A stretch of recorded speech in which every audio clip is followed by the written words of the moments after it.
to say, I don't know about that. I don't know about that. I'm victim of that. People like him. What? I don't think there's anything wrong with not knowing Spanish. I just don't think. I just think there's a. I just sent y'all that fucking meme right where this morning. Yeah. It's like, oh, I don't know wrong. Okay, and he's like, to me because I didn't understand it. Yeah. Zinger. You didn't understand the job. I feel like sometimes I sound like Kevin Hart. I'm not fluent. Are the audio? But I'm like, hold down on the right third thing. I'm just like, todo. There you go. Enough to survive. Okay, I just want to make sure you're here. No, yeah, we're live by the way. Towards non-Spanish speakers. I'm not hatred. I just don't think it's cool to celebrate. I was like, okay, no, I didn't. Don't put words in my mouth. I just said that, hey, probably not a good thing to celebrate not knowing anything. Like this one. Outside of France, French. Oh, yeah, fuck the French. No, we're in school. We're in school. Most of them are. Oh, you're Mexican! We're looking at memes over here, guys. Boy. That is a video. He's like, what the fuck? Hey, send that. Send it somewhere you can play it right there. That's pretty funny. That sets the tone for the premise of this episode, I think. That's fair. How's everyone doing out there? Oh, shit. You didn't quit. You took a knee. I don't know if that's... Kaepernick. Yeah. Oh, well, Kaepernick did. I was going to say... That dude definitely didn't quit. Yeah, he also definitely did not quit. Who... Wait, didn't the Niners or the Seahawks offered him a job? Somebody, like, as a coach. As a coach, no. I remember somebody offered him a job, but it was as a backup quarterback, and he passed on it. But that's all I remember. But, I mean, Kaepernick didn't look great his last year, either way. Crazy? Well, he didn't have a good team his last year. He didn't have a good team. Yeah. It was a Super Bowl slump, bro. They lost... And nobody comes back after Super Bowl. Losing a Super Bowl, sorry. Didn't the Chiefs lose to the Bucks and then come back and win it? No, they didn't. Wait, no, they didn't. No, they didn't. The Rams no, they didn't. Yeah, the Rams won the year after that against not the Chiefs, but somebody. They beat Well, they didn't. The Bengals. Bengals. That's what it was. Rams.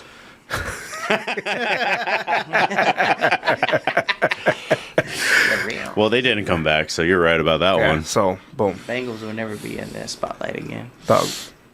A lot of people call them the worst team right now. Bro, I got a lot of love for folks from Cleveland and Akron. Shout out to anybody out there, Burton family. But fuck Ohio. What's your beef with Ohio? I'm from Texas. That's the beef with Ohio. That's it. Ohio State, anything that comes out of Ohio, all fraudulent. They got a good college team, though. Ohio State is what he's talking about. Yeah, and I said, fuck Ohio State. Fuck OSU. What about LeBron? He's cool. I like him. He's fine. He's from Cleveland. He's in LA, though. So that's different. Yeah, he chose a side. he could have come to San Antonio, but he chose a side. He picked. Was San Antonio ever really on the... Evidently it was, because he still, like, kind of, as of, like, 2 years ago, said, like, how he would love to retire with, like, Pop. So, but at this point, that whole fucking ship sailed. There's no way. Yeah, but he also said he wanted to play with his son before he retired. Exactly, which I think was still possible until about a year or two ago. Which I think his son, the other one, is better than Bronny. That's what I also hear. I don't pay enough attention to basketball. Basketball is hard to pay attention to. At least, like, when it comes to college and stuff, because you can be there, like, a minute and then just go to the draft. It's not like college where, like, what is it? Ewers has been there, 3 years? Ewers been in college for 4 years, I believe. The guy that took up for after Patrick Mahomes is still in college playing ball somewhere. Yeah. Rattler. He's with South Carolina, I believe. He's on his 6th or 7th. No, not Rattler. You're right. No, it's not Rattler. He's with the Saints. Fuck. I don't remember who it is, but yes, he's somewhere. Either way, at this point, there's about 7 or 8 players who are like 6 and 7 year old athletes, like already. Motherfuckers working on their PhDs by now. It's David Webb. There was somebody, I think, either some college in Florida. He was like his 6th or 7th year. He like scored a touchdown like recently. Not the DJ kid, right? DJ I just seen Ugalele. highlights. Okay, I think Florida State. I said, okay, cool, but how long? When are you gonna get out of college? Go to the league? I like being here. Yeah. Hey man, I mean, He's like Working on my doctorate. he's like the dude from Blue Mountain State. I didn't watch Blue Mountain State enough. Just he likes to stay in college. Doesn't want to leave. Well, You got enough. here's what it is. DJ Khaled. No, not DJ Khaled. Hey, this Monster Mash is strong. Yeah. I think it's only like 107 proof too. Oh, it's only 50% alcohol. It was all at the top because I took a sip and I thought my nose was coming out. I was like, wow. I mean, I don't hate it, but I'm just letting you know. Have you tried it yet? You must have, right? This is the second bottle. Okay, cool. Yeah. So yes. This is last year's Monster Mash. We're prepping for this year's Monster Mash. It's gonna be a different label. It will be a different label. Yeah, every year's a different label. Same artist, but different style. So it's still the Monster on front. What is he? He's with He's like a little wooden guy. Yeah, but it'll be different for each batch. Oh, that's not focused. All right, whatever. We tried. Well, okay, yeah. Look it up online, guys. Yeah, it's stillawesome.com, I think. Yeah. But yeah. Yeah, this is the, I believe, 3rd or 4th iteration of it. Do you have like a Halloween party or something? I don't know. There's the bottle Maybe. I was trying to show you guys. There you go. How do you not know if you have an event there?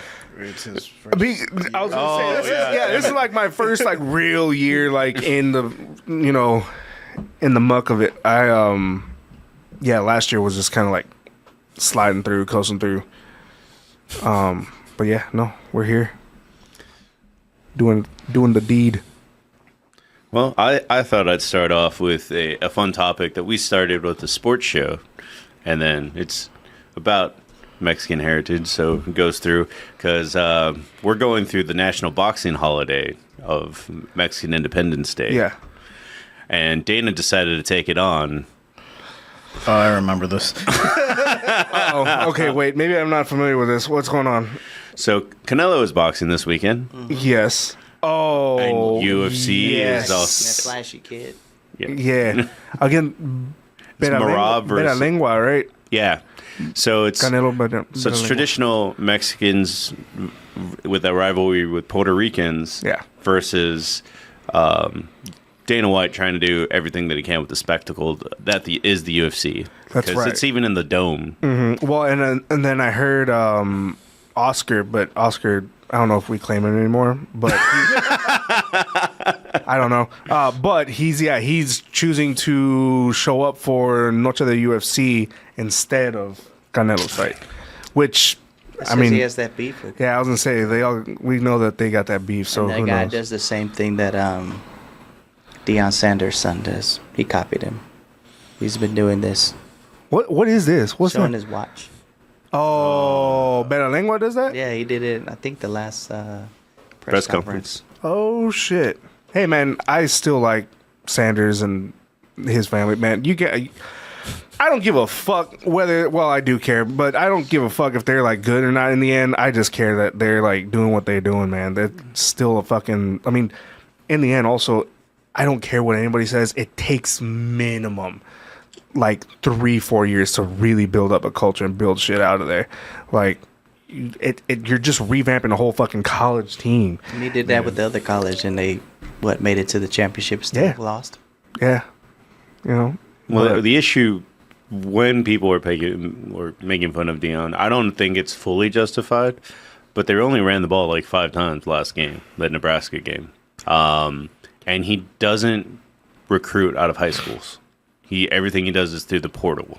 Like, he's counting on his name to get people. Like, he's treating it like the NFL. Like, I already know where the stars are, and I'm going to try to bring him here. But at the same time, I mean, you can't blame him for that because of how free the transfer portal is at this point. The transfer portal, which I think is a great thing for college football, is giving all of the control to the athletes. It's giving all of the control to, like, the kids who want to play, want to do something with their name, with their likeness, and at the same time, like, get a chance to just kind of, like, have the last little bit of fun.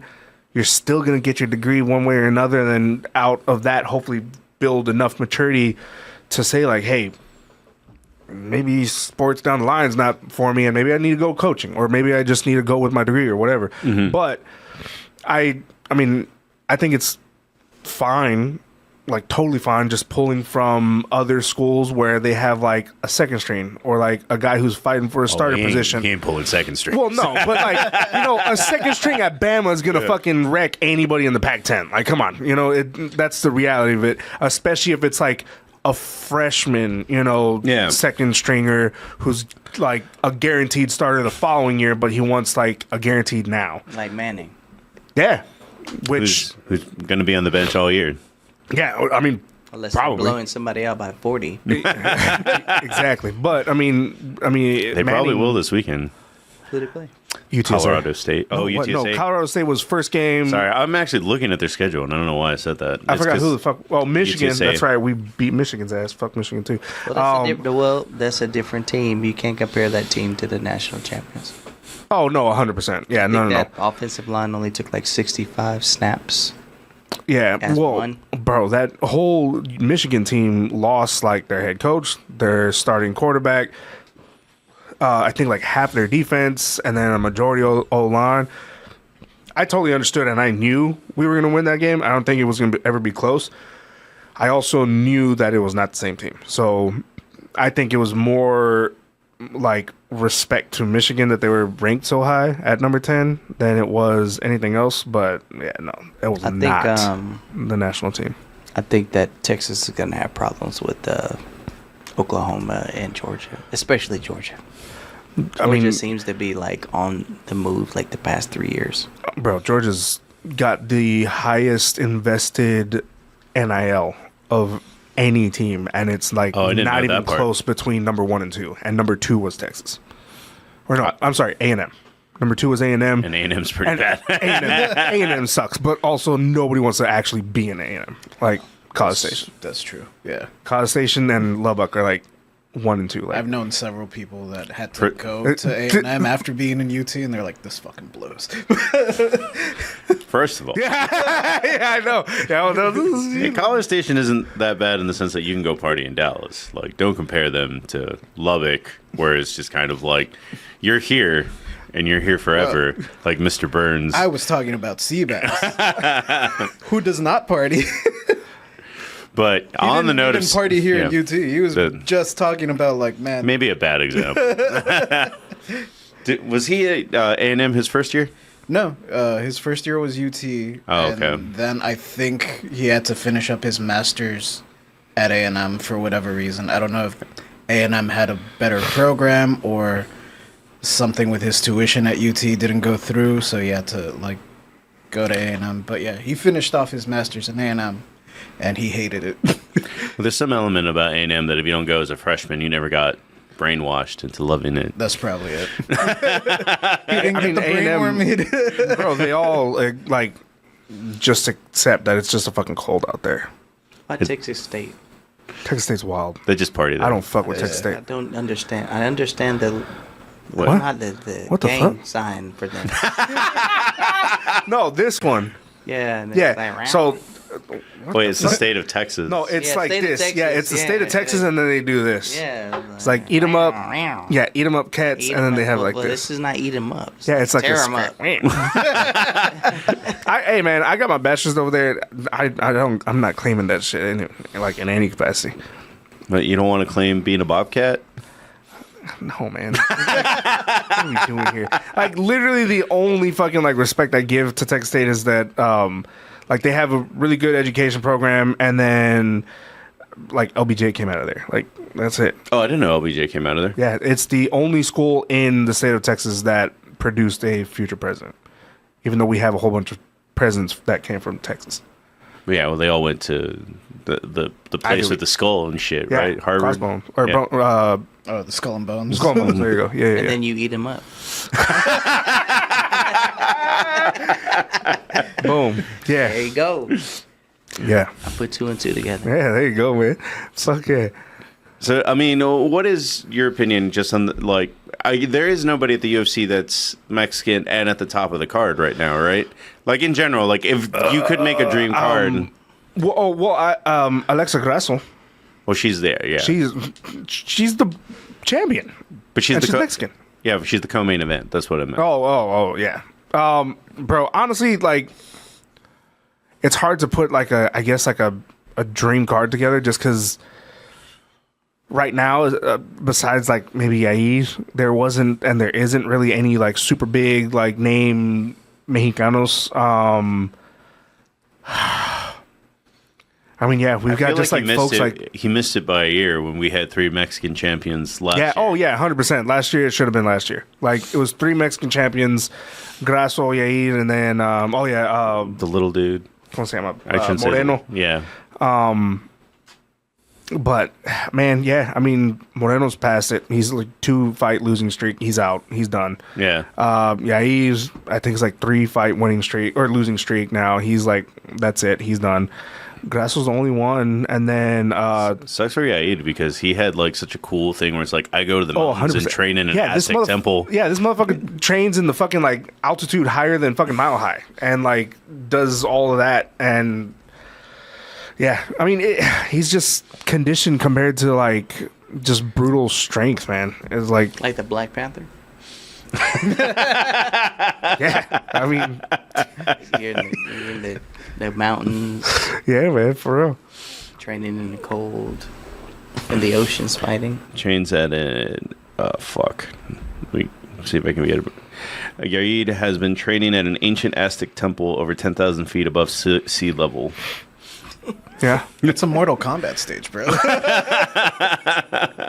That does look like Johnny Cage, right? Wani Cage. Yeah. Nah, man. I mean, it's just hard. I don't know. I got a lot of love for like folks like I think we were talking about like folks who have been training in Mexico and like who have adopted the Mexican culture.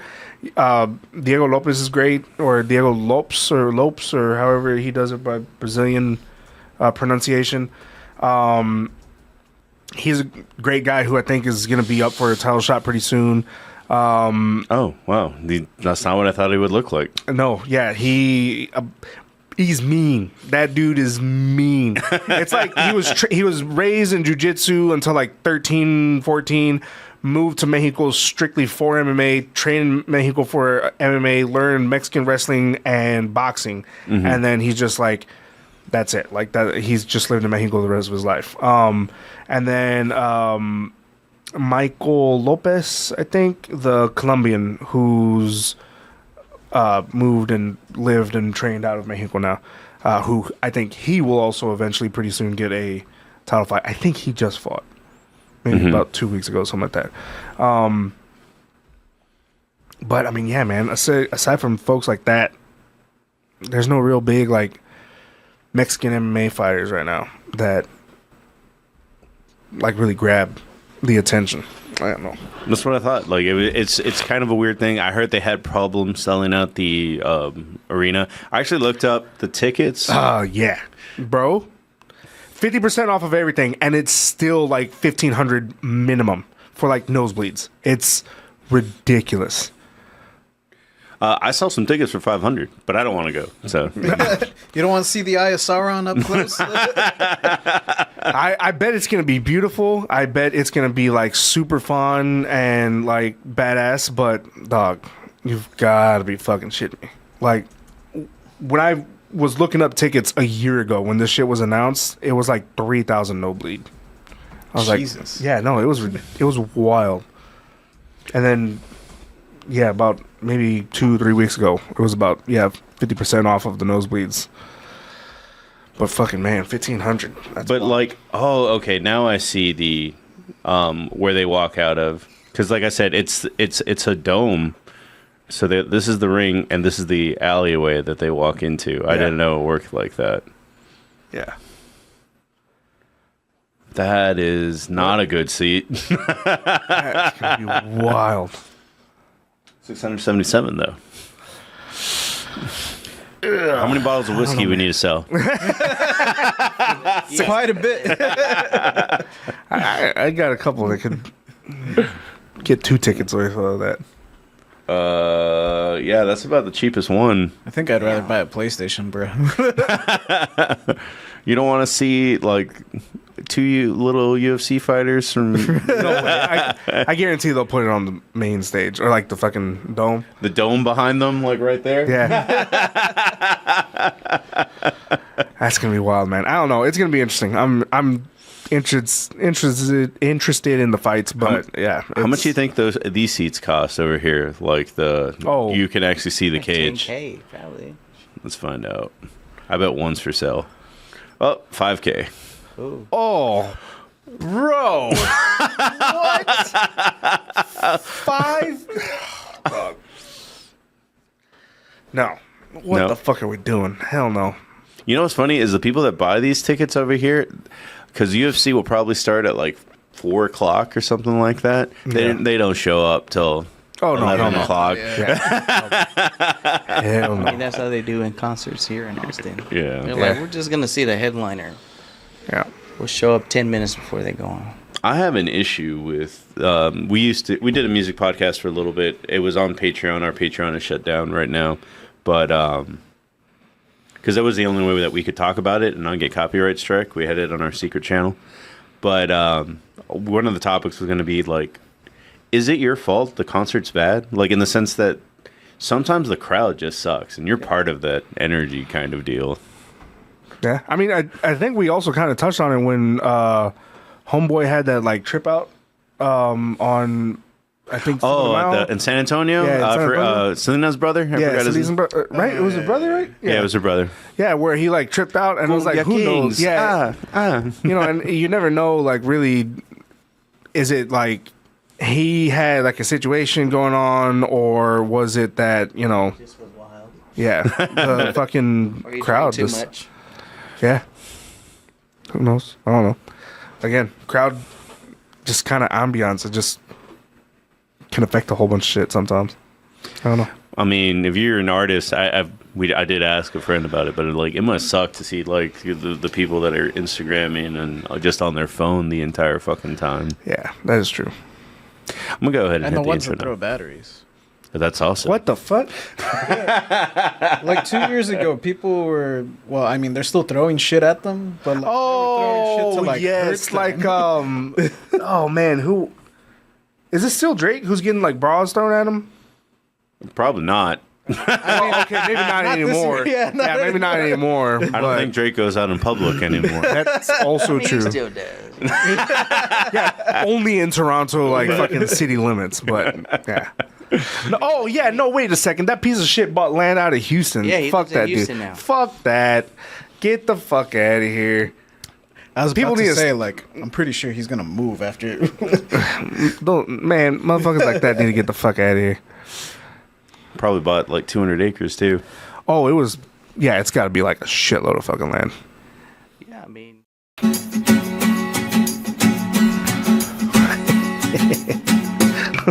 Is this Senoro?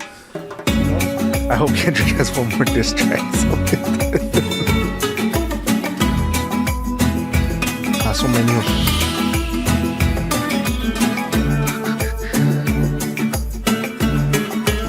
Good evening, ladies and gentlemen. Now officially doing the intro after we've been bullshitting for 30 minutes. My name is Marcos. I'm the host of O Menos Mexicanos, but I'm not alone, and I don't think you're Mexicano, but you can go ahead and introduce yourself. my name is Marvis, the middleman that I go by here in Austin. And across from Marvis, we got... Who's coming back? Emiliano, to all my haters, fuck you. I'm back. I don't know. Emiliano Ángel Guajardo, el whiskylero. And next to him in the Aztec Mario. Yeah. I'm JJ. Someone asked about the shirt. There you go. So that didn't roll off your tongue like what he said.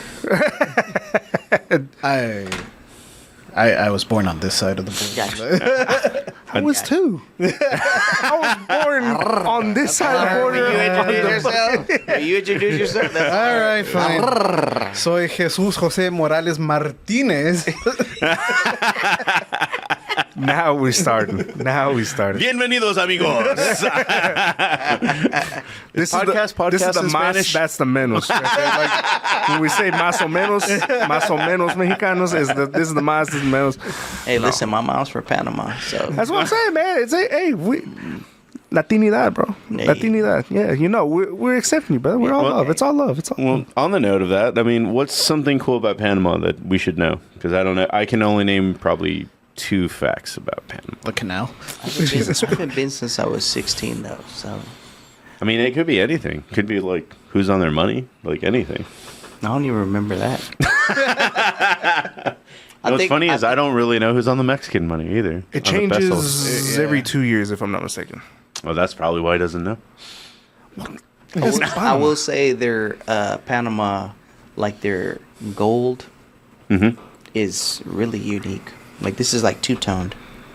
Like I know. Oh shit! Yeah. My mom got it for me when she was there. I was really surprised when I seen it. I was like, oh man, okay.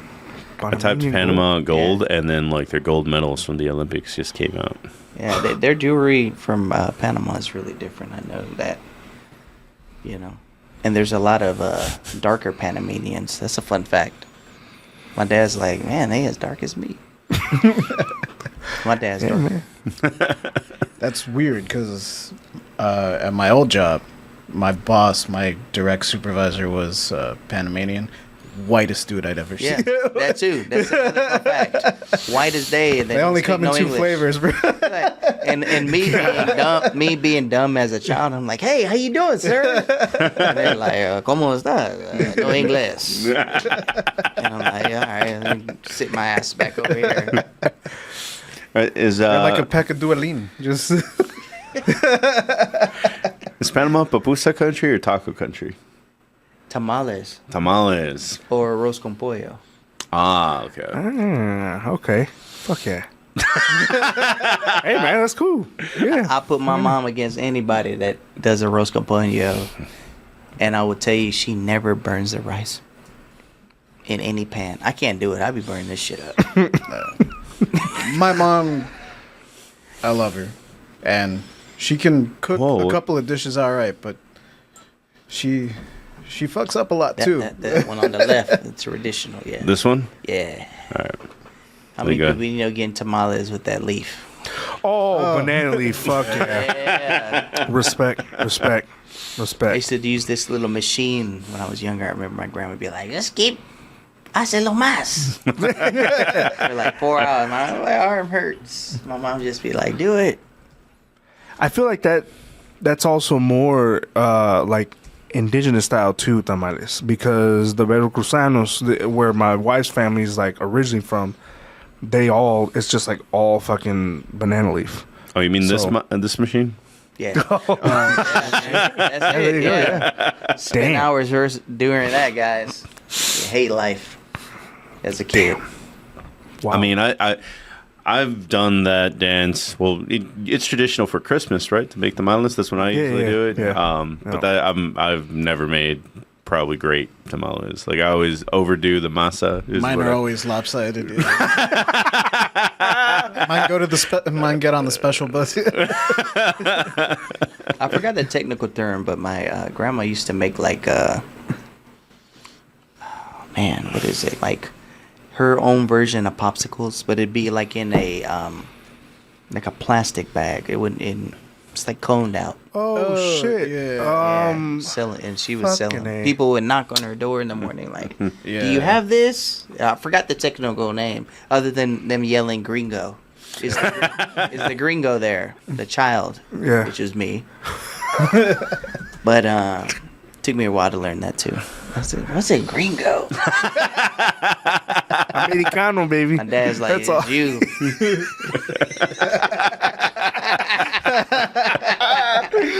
Oh shit! Yeah, man.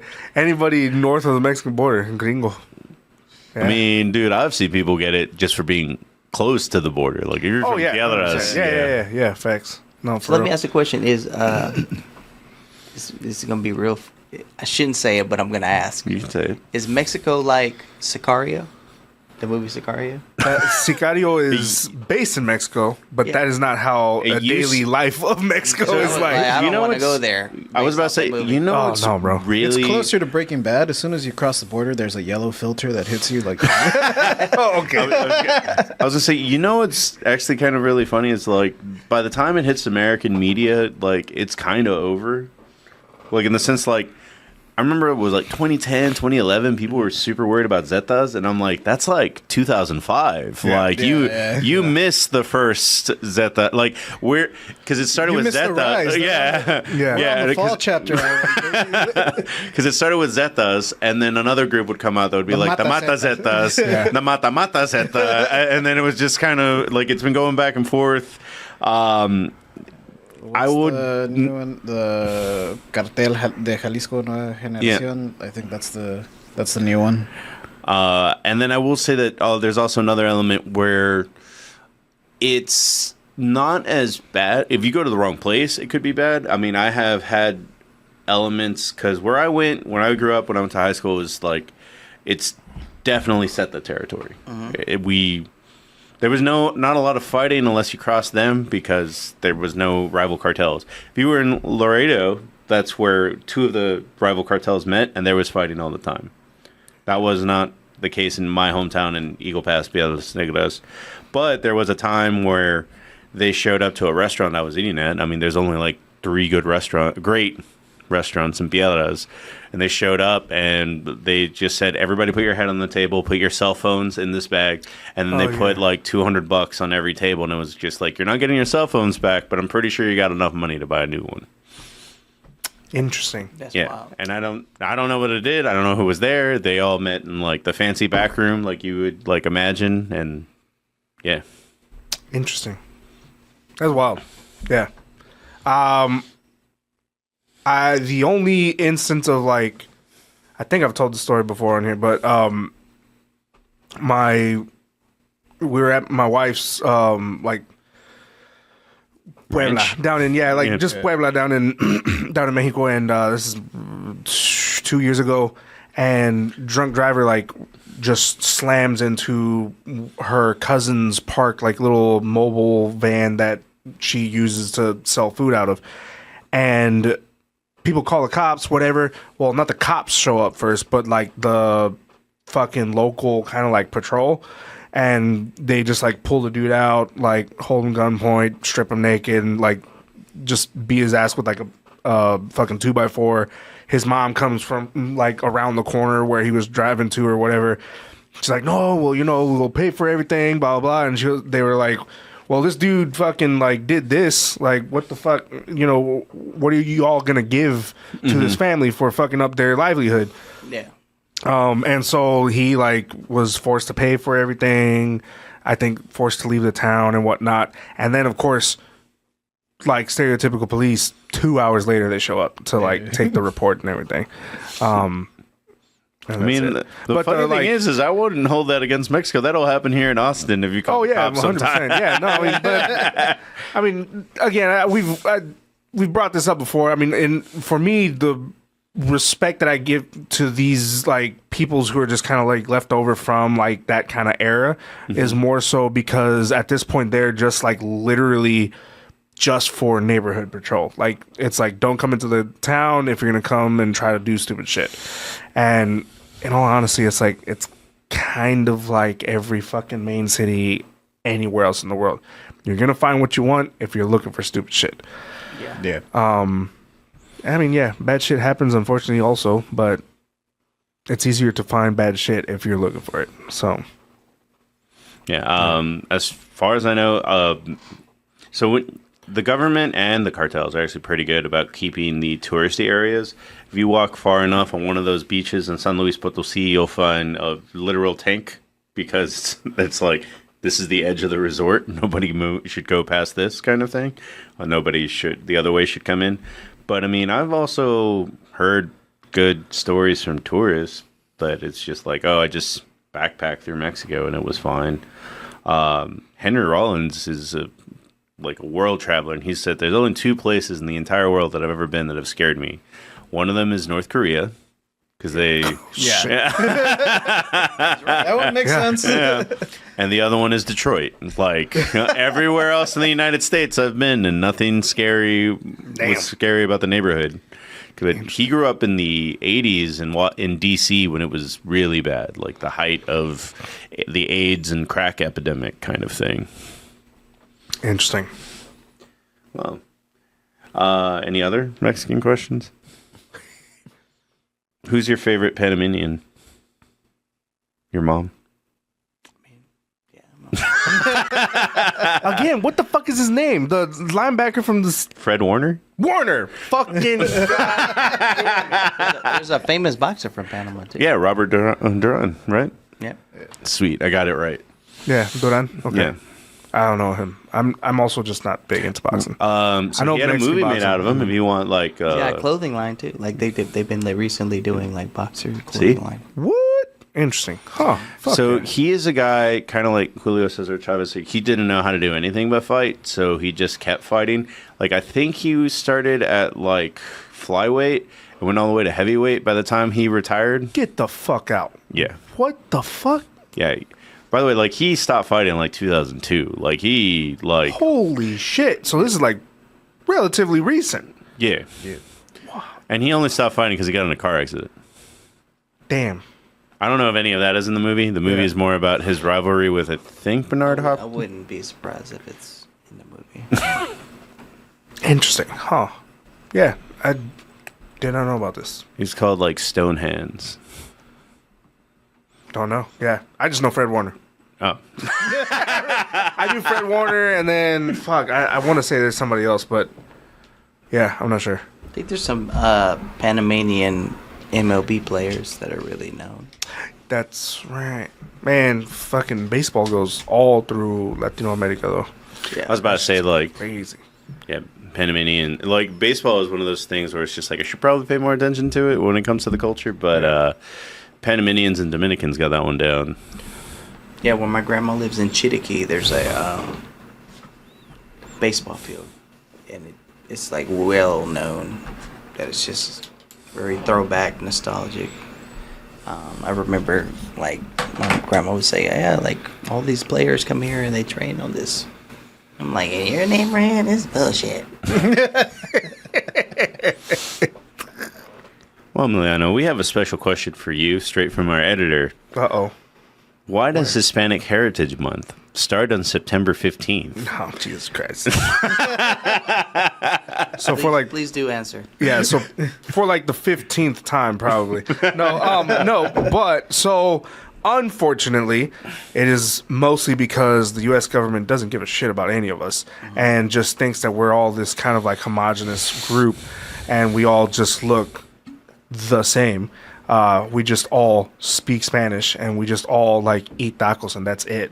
But to answer it, essentially the U.S. government, if I'm not mistaken, like back in the fucking 70s, 80s, somewhere around there, might have even been a little bit earlier, essentially realized that, oh, hey, there's a whole bunch of Latino country independence days that line up anywhere between the 15th, 16th, and 17th. I don't know all the countries off the top of my head, but if I'm not mistaken, I think like Colombia, Belize, Nicaragua, maybe. Obviously, Mexico on the 16th. Costa Rica, El Salvador, Guatemala, Honduras, and Nicaragua. Cool. Okay. So Nicaragua. So then not Belize or Colombia, but nonetheless, yeah. There's like a good chunk of like countries that have their Independence Day between the 15th to the 16th, and so they just kind of just homogenized us. Fun fact: I just learned Chile's is on the 16th as well. Interesting. I didn't know that. I only know 3 things about Chile. That's about it.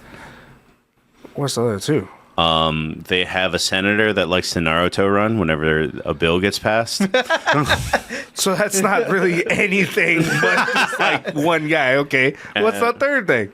Well, this other one's kind of sad. They had their own 9/11 on 9/11 that we What the backed fuck? we backed a whole bunch of right wing military. Oh, is that the coup? That's coup. What's his name? Pinochet. Yeah, No, was that Pinochet? Yeah, Yeah, it was Pinochet. Yeah. They took out the democratically elected president. Yep.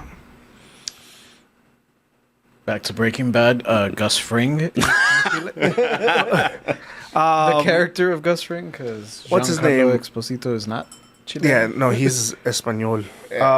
What's it called? The fucking guy who's Mr. Fantastic now. Oh yeah, Pedro Pascal. Pascal, he's Chilean also. Yeah. I didn't know that. Yeah.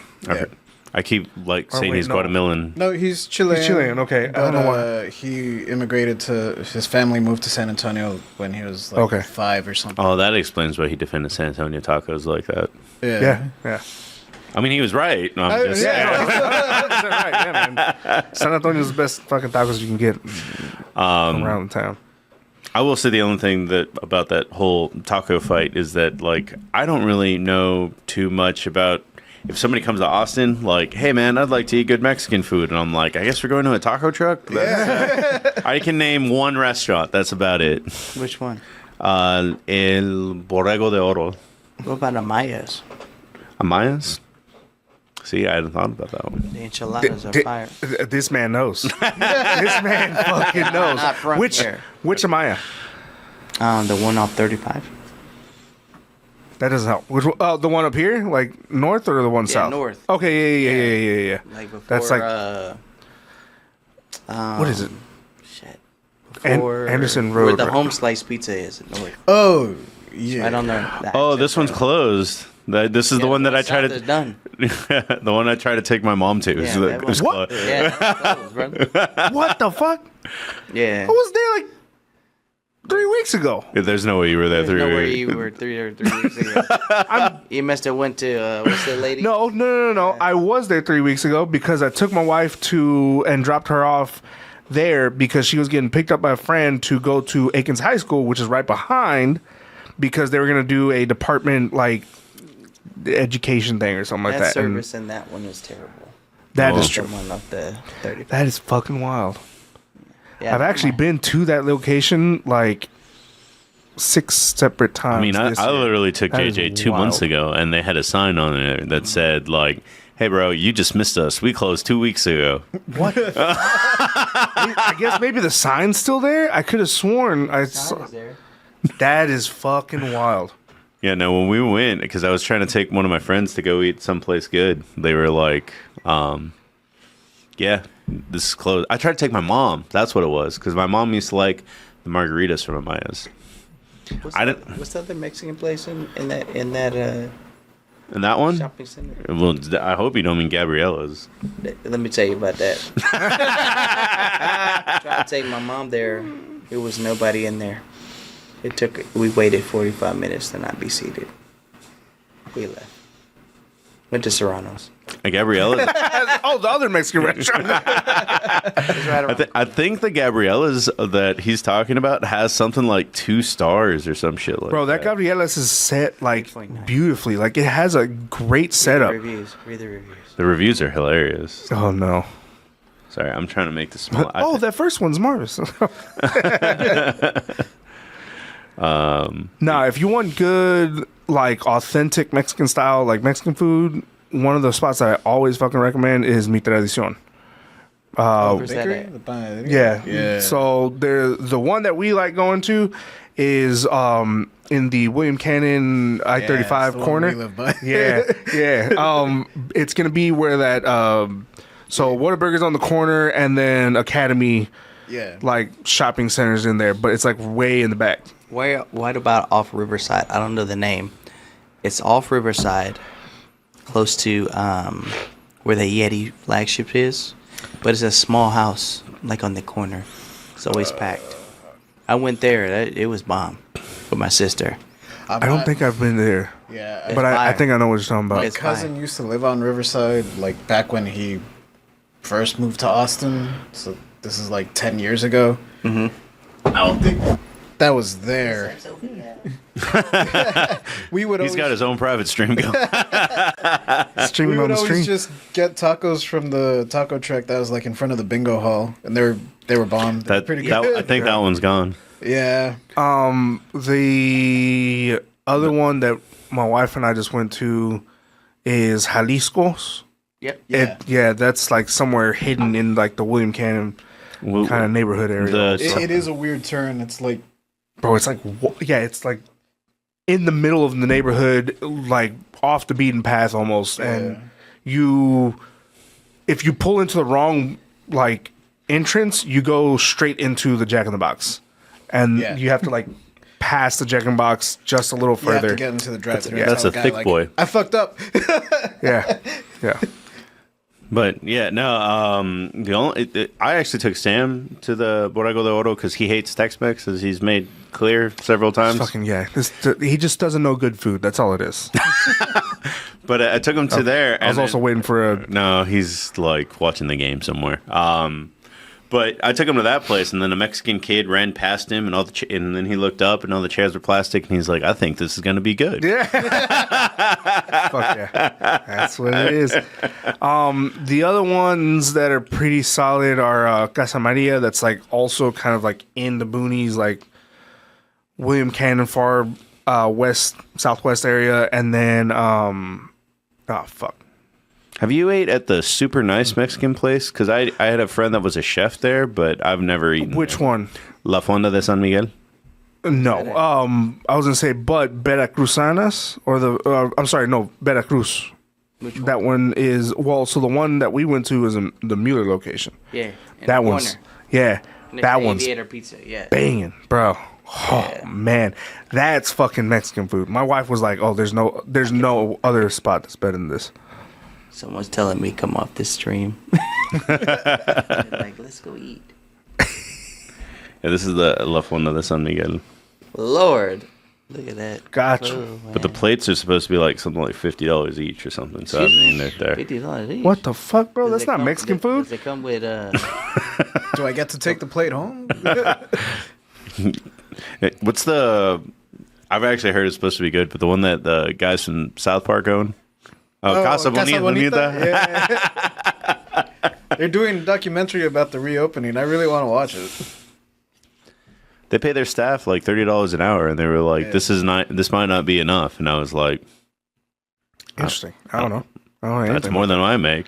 I don't live in Denver though, so I don't know if that's an expensive city. Yeah, Denver is like supposed to be equally expensive as like Austin. So it's affordable, is what you're telling me. So $30 an hour is really good. Yeah. Colorado represent. Go Broncos. Well, my cousins moved to Colorado. Orange Crest. Like last year, actually. I love Denver. Do you believe in Bo Nix? No. No. Not even a little bit. Not even a little. I thought I'd pretty good with the Broncos. What, Bo Nix? Bo Nix? Yeah, Bo Nix is with the Broncos. He did pretty good. He had an okay first game. A spin move he did. Oh, that was nice. He did good until like the third quarter. So like the other half of the game, it was not great. Okay. Yeah. Well, I thought I'd start it off with a. There's always a lot of checking. I mean, we already started with like, hey, your nickname is Gringo. Yeah, you're not real Mexican if you don't do this. But just for like in a funny way, like, what's the least Hispanic thing about you? Probably. What the fuck was that? Hold on. Curious. I got mine, but I'm keeping it to myself until it gets to that. God damn. Fuck, man. I mean, goddamn, I don't know. You're like, I'm so puro hombre, and I'm not anything. No. I mean, like, I do have pink underwear. Does that count? Okay, well, I don't, man. I guess if we're getting Pretty into anti-machismo. Though. yeah, I was gonna say if we're getting into like stereotypes, like I'm very like anti-machismo. Like, I got no problem with like crying and shit. Like, I'm that kind of like guy who's like also like, I'll fight you, but I might cry while I'm like fighting you. Oh shit! Yeah, like just, but not like because like it's just like the fucking anger. Yeah, it's like just a fucking frustration. It's like I don't know, man. That's wild. That's a. When's the last time you cried? A week ago. A week ago? Yeah, a week ago. That's fair. What happened? I mean, I do my own thing. Take my own time. Take my own. I don't know. Yeah. Okay. All right. Taking Hang notes. on now. Yeah. Hold on. Yeah, man. Fuck. I don't know. I guess. Okay. Here, I'll say this. I guess one of the like least like Latino things about me is that I take pride in making alcohol and having like my like essentially like my livelihood being based in spirits because so many fucking people, especially even when I go like to Mexico and like my wife's family's like, oh, pues, ¿qué haces para trabajar? Like, por trabajo? Like, what are you doing for like work and blah, blah. And I'm just like, oh, well, like, soy destilador. Like, I make whiskey. And they're like, it's just kind of like, that, like, why would you, like, why? Fuck? Yeah, it's like, why? Like, you don't want to do, and then it's also funny because they're just like, you don't want to do anything like manlier? I'm like, bitch, I throw fucking 500-pound barrels like a day. Like, what is this? Like, what's more, I guess, manlier than that? If that's something you want to say, but like handiwork. Yeah, I guess. Yeah, why aren't you fixing roofs and shit? Oh, there's actually a bad one. I am a terrible handyman. I am not. I can kind of. That's also true. Yeah, yeah. I do not fuck with cars, man. I don't fuck with cars. Like I can actually fuck with cars. I can't fuck with electricity, and I can't fuck with like if Sam wanted me to hang sheetrock in here, it'd be crooked. All right. Well, my dad did a little test on me one time. My brother's room had a leak. He was on the second floor, and yeah, that like panel of sheetrock was completely fucked. So we had to replace it. Yeah. And he didn't mark it or anything. He didn't line it up. He's like, "Here, I'm gonna hold it up, and you just hammer the nail. Like, keep going in a straight line. I already hammered the first one. You get the second one." I was like, "Okay, but you gotta make sure it's in a straight line, because that's where the beam is." Like, okay. So I think I'm in a straight line because I'm in an awkward angle, like on the ladder. I'm like at 45 degrees. Just tapping the L. He didn't let me tap it because we only had the one sheetrock. He's like, I'm not going back to Lowe's. Damn, yeah, man. I guess. My mom and my brother were both around to see that L, just like, yeah, no, dude, you're not straight. Like, Me, I'm not fluent in Spanish, but I understand that shit like a motherfucker. It's the less Latino in me, and I can't cook like that. yeah. Whoa! Oh, That was the one that I was gonna say. That, like, Whoa! Hold on. What? Yeah. I can cook, but This dude's like experimenting in the kitchen every fucking day. I mostly make Asian shit. Yeah, but so do Mexicans at Asian restaurants. What are we doing, bro? Like that doesn't count. Like what? It's like again, it's I like made that. sopita estrellas for like the first time 2 weeks ago, and I was like, oh. Yeah, no, that, You had like a +5 mana the rest of the day. you know. So it's like every stereotypical like plug and play your like racial joke about like, oh yeah, like Mexicans make blank food better than blank, like whatever, you know. Like tamales. Well, yeah, tamales is those still Mexican, come but out yeah. kind of Though, lopsided. but you know what though? I've had the pleasure of having both. So like the Panamanian version of, I feel like tamales has a little bit more flavor. But I'm not saying that the Mexican version is bad. I just feel like no, of course not. there's a little bit more savoriness in the Panamanian version. Well, Interesting. I will say there's an issue where some people make tamales wrong. Yeah. I don't know what you've had.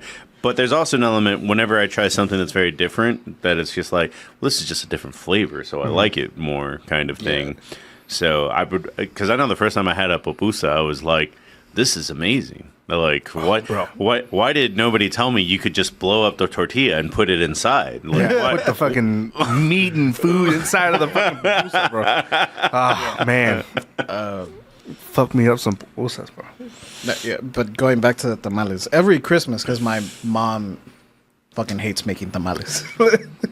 And now that my grandma is, kind of losing it a little bit, there's not the big tradition of the tamalea. So it's like, my mom's like, I'm not doing this shit up by myself. I'm just going to find a lady that'll sell them to me for like...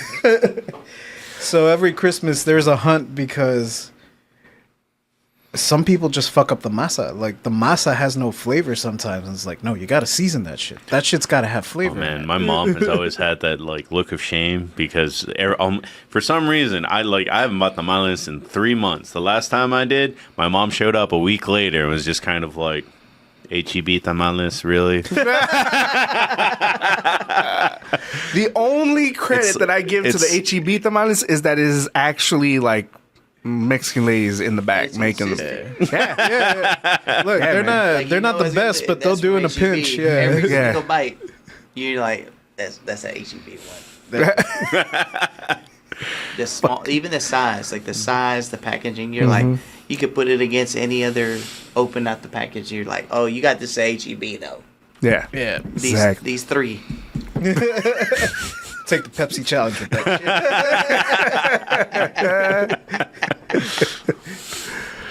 I would say one stereotype that I'm pretty bad at. It's not as big as handiwork or not crying, but I'm not a great dancer.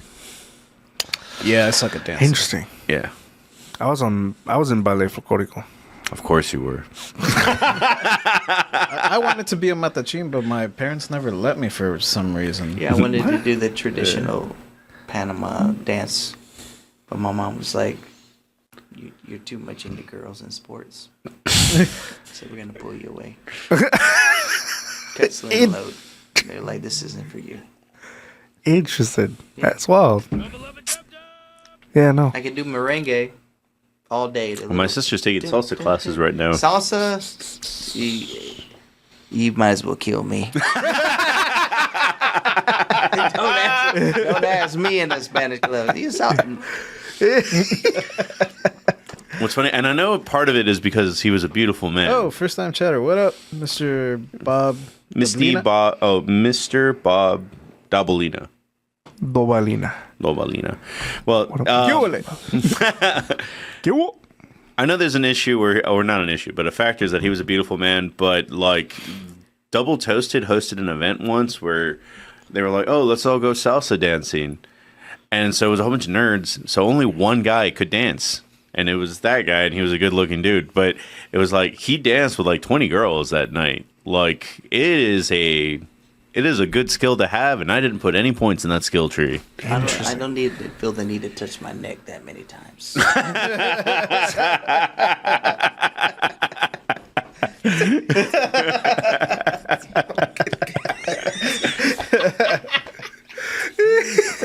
I'm telling you, I've watched, like, and it's crazy because like it's like you jumping in for like jump rope, and you see like the girl or the guy like I'm just like, listen, there's too much fucking steps for that. Yeah. The little swinging, you know how the way you kind of like hold them and swing, but then you're like still like, I don't understand the face movements of like touching hair and like. I mean, it's supposed to just all be like a central thing, man. I mean, I get what you're saying, because it's just kind of like, to me, it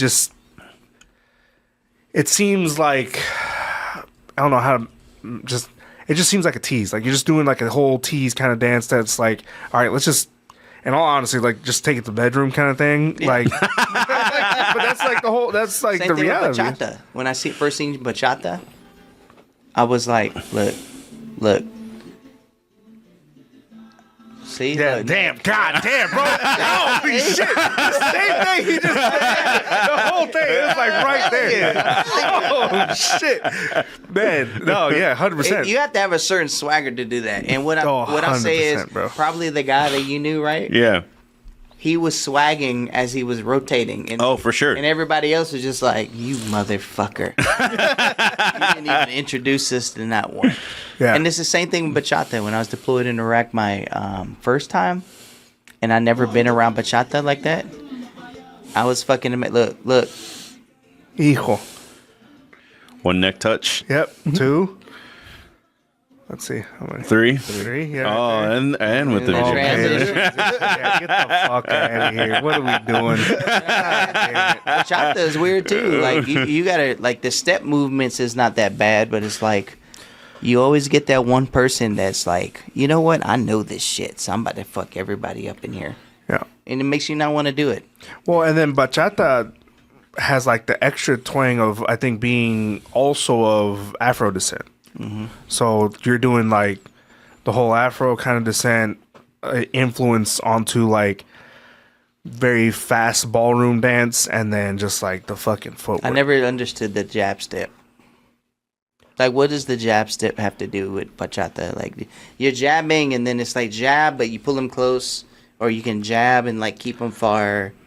It trips me out the same thing. Like merengue, you just ride on it. Spin. I might turn the girl, spin. Hit it. Put your arm out.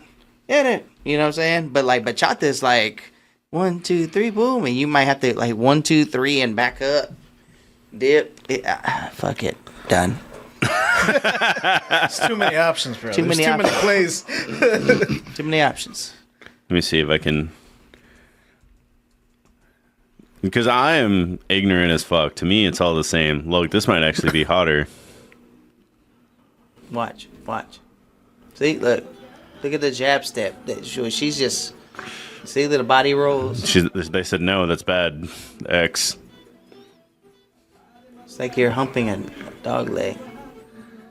But people do that with their leg rolls, though. They do. All right, that's fun. That's the wild. thing, man. Look, see. That's the basics, though. I feel like I could do that. Look, is that dude Chino? Is he? He might just be like, No, he's different. He's Chino. Definitely Chino, though. Oh, the fucking Chinos, bro. You know they gotta excel at learning math,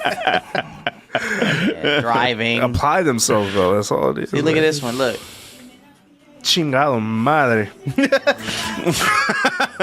Bro, that's what I'm saying, though. What the fuck are we doing? That's what I'm saying, bro. It's like, here's the thing. I get it as like a central kind of almost like foreplay, and which in the end of it is like kind of all it is. But damn Victorians. You know what's funny is like the first dance I saw, I was like, oh, that's like a cute little waltz, and then the third one, the last video, I was like, that was. What time are we leaving? Exactly. Which, I mean, to each their own. Like, it's cool if that's like your thing. Like, yeah. And some people like just like the movement of it. It's not even like central to them. They just like the fucking. I don't know. Yeah, just it's their exercise. It's their sports. It's their whatever. Yeah, exactly. Yeah. Well, my friend was recreation. That's the word. Well, I mean, it's better than bowling, I guess, by a lot. But yeah, who do you think you are? I am. That dude was cool, though. Oh yeah, I guess. greatest, I wish I was greatest quote all time. Well, you picked this last topic as you were coming here. What was, and I mean, you can define it a little bit better, but I did write it down. What was your first experience with Latinismo,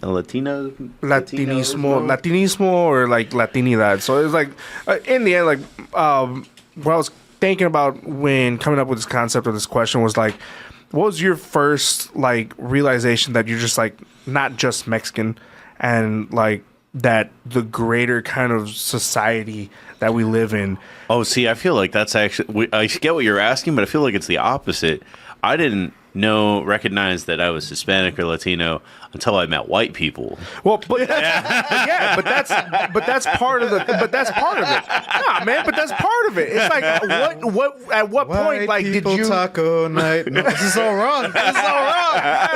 No, but that's part of it. It's like when did you realize like your kind of like your home world was like not just like that. Like you weren't just like, oh, this is just how life is. Yeah. You saw the outside world and you got that culture shock where it was like, oh, hey, like I'm this and this is who I carry. This is my culture. This is who I portray myself as. This is who I see myself as. When at like whatever point did you have that kind of like, I guess almost even like culture shock where it was like, oh, this is me. Yeah. And there's another world. I can't answer that because I'm not Mexican. Nah, man, it's like Latinidad. That's what I'm saying. It's like Latinidad. It's like you don't it's not Mexican. It's like it's. When did you see that your culture and who you are as a person just was kind of like unique to yourself, and that like that kind of met a little bit differently to the outside world? Like I'll say this. So, for example, I grew up like Mexican household. Yeah. But I also grew up in like 2-3 old East Side predominantly black neighborhood. And so I at some point knew that like, okay, my household speaks predominantly Spanish, and we have a specific style of food that does not meet what other my classmates were eating when they talked about what they ate at home. Yeah, I'm like, okay, well, we're not doing barbecues. We're not doing certain kind of like mac and cheese. I didn't really to an extent. Yeah, I mean, we didn't. I didn't actually. Damn, I don't think I had mac and cheese like that. You didn't have that Kraft? I didn't have Kraft. Yeah, we didn't have Kraft. Yeah. Asking, I don't know. I know. Yeah, no, it's like I'm just answering. No, but the first time I saw those blue cups that you like fill yourself kind of thing, and I was like, what is the science like? Has it gone too far? With the ramen cups, right? Yeah. That now all of a sudden says it's microwavable. Yeah. We knew that already. Well, we were making the microwave, but you know, like so. I knew there was a different kind of outside world to what I saw at home. But it wasn't ever really like acknowledged as children until I got to like the middle school era where like we got smacked in the face with like, oh, hey, all of a sudden there's like white kids, you know? We had a couple when I was in elementary, but then middle school was like smack in the face. Like, yeah, there's another like group of people who evidently seem like they're predominant in this kind of outside world culture, and they dominate that shit. And so all of a sudden it was like, no, there's very clear lines, like there's black, there's Latino or Mexican, and then again, I didn't meet any other real Latinos outside of Mexicanos until I was in high school.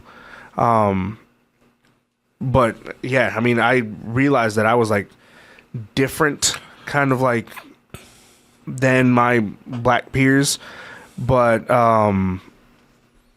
in a sense that I couldn't like really like grasp. Also because like my parents, my mother's born and raised at her point 3rd generation East Austin, so she saw and she grew up with a lot predominantly black students and black community as well. But they didn't teach me that there was a difference. They just said like, yeah, you're just going to school with kids who don't look like you. Yeah. But, you know, it was all respect and decency and whatnot. Bills are fucking them up right now. Yeah. The first time I ever met a white person, I spat at them just for being different. I was 3. Jesus Christ. You were 3, so you were like tripping out. God damn. Yeah. It was some of the formula in your mouth. We know.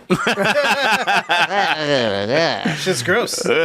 I just remember it, and then it's funny because he's like my favorite uncle now. But I just remember What? Yeah. Wait, hold on. What the fuck? He's one of my favorite uncles now. Okay. Is probably a better way to put it. But yeah. Well, first of all, like my whole family is pretty predominantly like old school Catholic. And he's a white hippie that smokes weed and just likes to chill. Oh, so he's like the stereotypical Mexican like uncle where he's like just a friend of your like dad. Okay, all right, cool. He's good. Yeah, like, He's good over there. yeah, my kids got that one. They got that one. Yeah. But I just remember just being 3 or 4 or something like that. And the first time I ever saw like this tall white figure in the hallway, I was like, "What the fuck is this?" And he was like, "Hi," and then I spat at him and ran away. Probably spit at him because he smelled like a skunk. Wow, that's a good answer. But I still wasn't really aware about racism or culture or anything. I just saw something different. That's all it was. And my primal monkey brain just was like attack and run. But I would probably say the first time that I probably understood all these differences is when I went to... So my hometown was pretty broke. So my mom, for the summer, she would be like, well, I can't just have you at home fucking doing nothing. So she'd send me to the Boys and Girls Club. Or I guess up here they might send you to the YMCA or something like that. Camp. I got sent to a camp. And the only reason I bring up it's broke because it's like literally probably Mr. Mayen is what he's called, the guy that's in charge. He is still in charge of the Boys and Girls Club now. Holy shit. To this day. He was in charge of Boys and Girls Club probably before. No, he was definitely, because there's posters of him in like the late 80s and stuff, just standing there. So I have no idea how old that guy is. But he's like Mr. Feeney. Holy shit, yeah. Jesus Christ, callback. But he was always there. And so I just imagine him making phone calls about like, bro, we need to find a camp. This camp needs to be cheap. Like, so I got sent to a Christian camp in Dallas, Texas, like East Texas. Oh my God, you poor fucking thing. Jesus Christ. And it was probably like one of the first times I ever like experienced like real racism. There was like a group of white kids from Pearsall, and they were just kind of like, yeah, we don't really like Mexicans. They break all our shit, and on their like talking about illegal aliens breaking the stuff in the corn feeders or whatever the fuck they have on their ranch, or breaking into tools. That shit does happen. I will give them that. But for that, it's like, bro, I'm like a real citizen, and I don't even have like a great idea about any of this shit, really. Like, my idea of being Mexican or a person of Mexican descent that does this kind of stuff is like, bro, I've worked the fields kind of, and I helped my grandpa break horses and shear sheep. Like, I have no idea what you're talking about, where you're coming from. But they definitely painted a big divide of like, we're one thing and you're a different thing for sure. Yeah. The first time I met, like, for instance, like a black kid when I went to school, I didn't know anything about anybody outside of my, like, kind of home area. So I when I went home, I told my parents, apparently this is also, like, again, 4 or 5 or something, that I made friends with a purple little boy. Purple. Yeah. Saying grimace? No, because I had no like context or like that, and they were like, "What the fuck, purple little boy?" And then I pointed him out when I went to school the next day, and they were like, "Okay." Yeah, they were just like, "He's black." No, yeah, that's a black person. Like, I mean, I had some friends. My cousin, actually, he was a little bit darker. He's like very moreno. He went to Schlitterbahn, and a white little girl, like that was 3, so that was her racist moment, walked up to him and was just like, "Why doesn't the dirt come off?" Like, yeah, man, it's interesting. I mean, it's interesting to see like just naivety of human kind of like existence. It's like the story of is it Yasuke? Yasuke, the black samurai. Yeah. Like when he was brought over to Japan, that they like washed his skin because they thought he was dirty, and then he ends up being like the one and only black samurai. Yeah. Yeah. I mean, I think for me, it was when I got older. I think the high school that I was in was a lot of biracial couples, black and white, Spanish and white, Spanish and black. So I don't know. I think I would get picked on a lot, but just maybe like, oh, you the light skinned dude. All the girls like, you're not black, but you're not Hispanic either. Well, what am I? But then once I joined the army, then I noticed like from, a lot of the leaders that were, some of the leaders that were white, they were like, hey, you go over there with your people. And I'd be like, my people? And I look and I'd be like, oh, got it. You're on that time. Yeah. Cool, so older for me. Not too much younger. I think my parents never taught me color. That's one thing I would say. My dad's black, my mom's from Panama. She's really light, but they never taught me. They just said hang around good people. Yeah. So when I experienced that in the army the first time, I kind of was like, oh damn. Guess we're gonna cut the grass today. Yep. All of us. So it's a little different. Yeah. Yeah. Nah, man. I mean, like I said, I think middle school was that point for me. I mean, again, you're gonna meet white folks eventually in Austin, and Keeling Middle School magnet program. That shit was wild. Killeen is fucking wild. Oh no, not Killeen. Keeling Middle School. Nah, Kealin. Changed for like 10 years. Yeah, no, Killeen has been scared straight. Yeah, fuck no. Killeen is Killeen is somewhere like you something go there, else. I get sick. I have to go visit my son. I'm like, yeah, I'm here. Where's my mask? Yeah. Wow. For me, it was pretty early on, that culture shock kind of moment. Was it because you were claiming Asian or because you were Hispanic? No. The other kids claimed Asian for me. They started calling me Asian, but it wasn't that. That was first grade.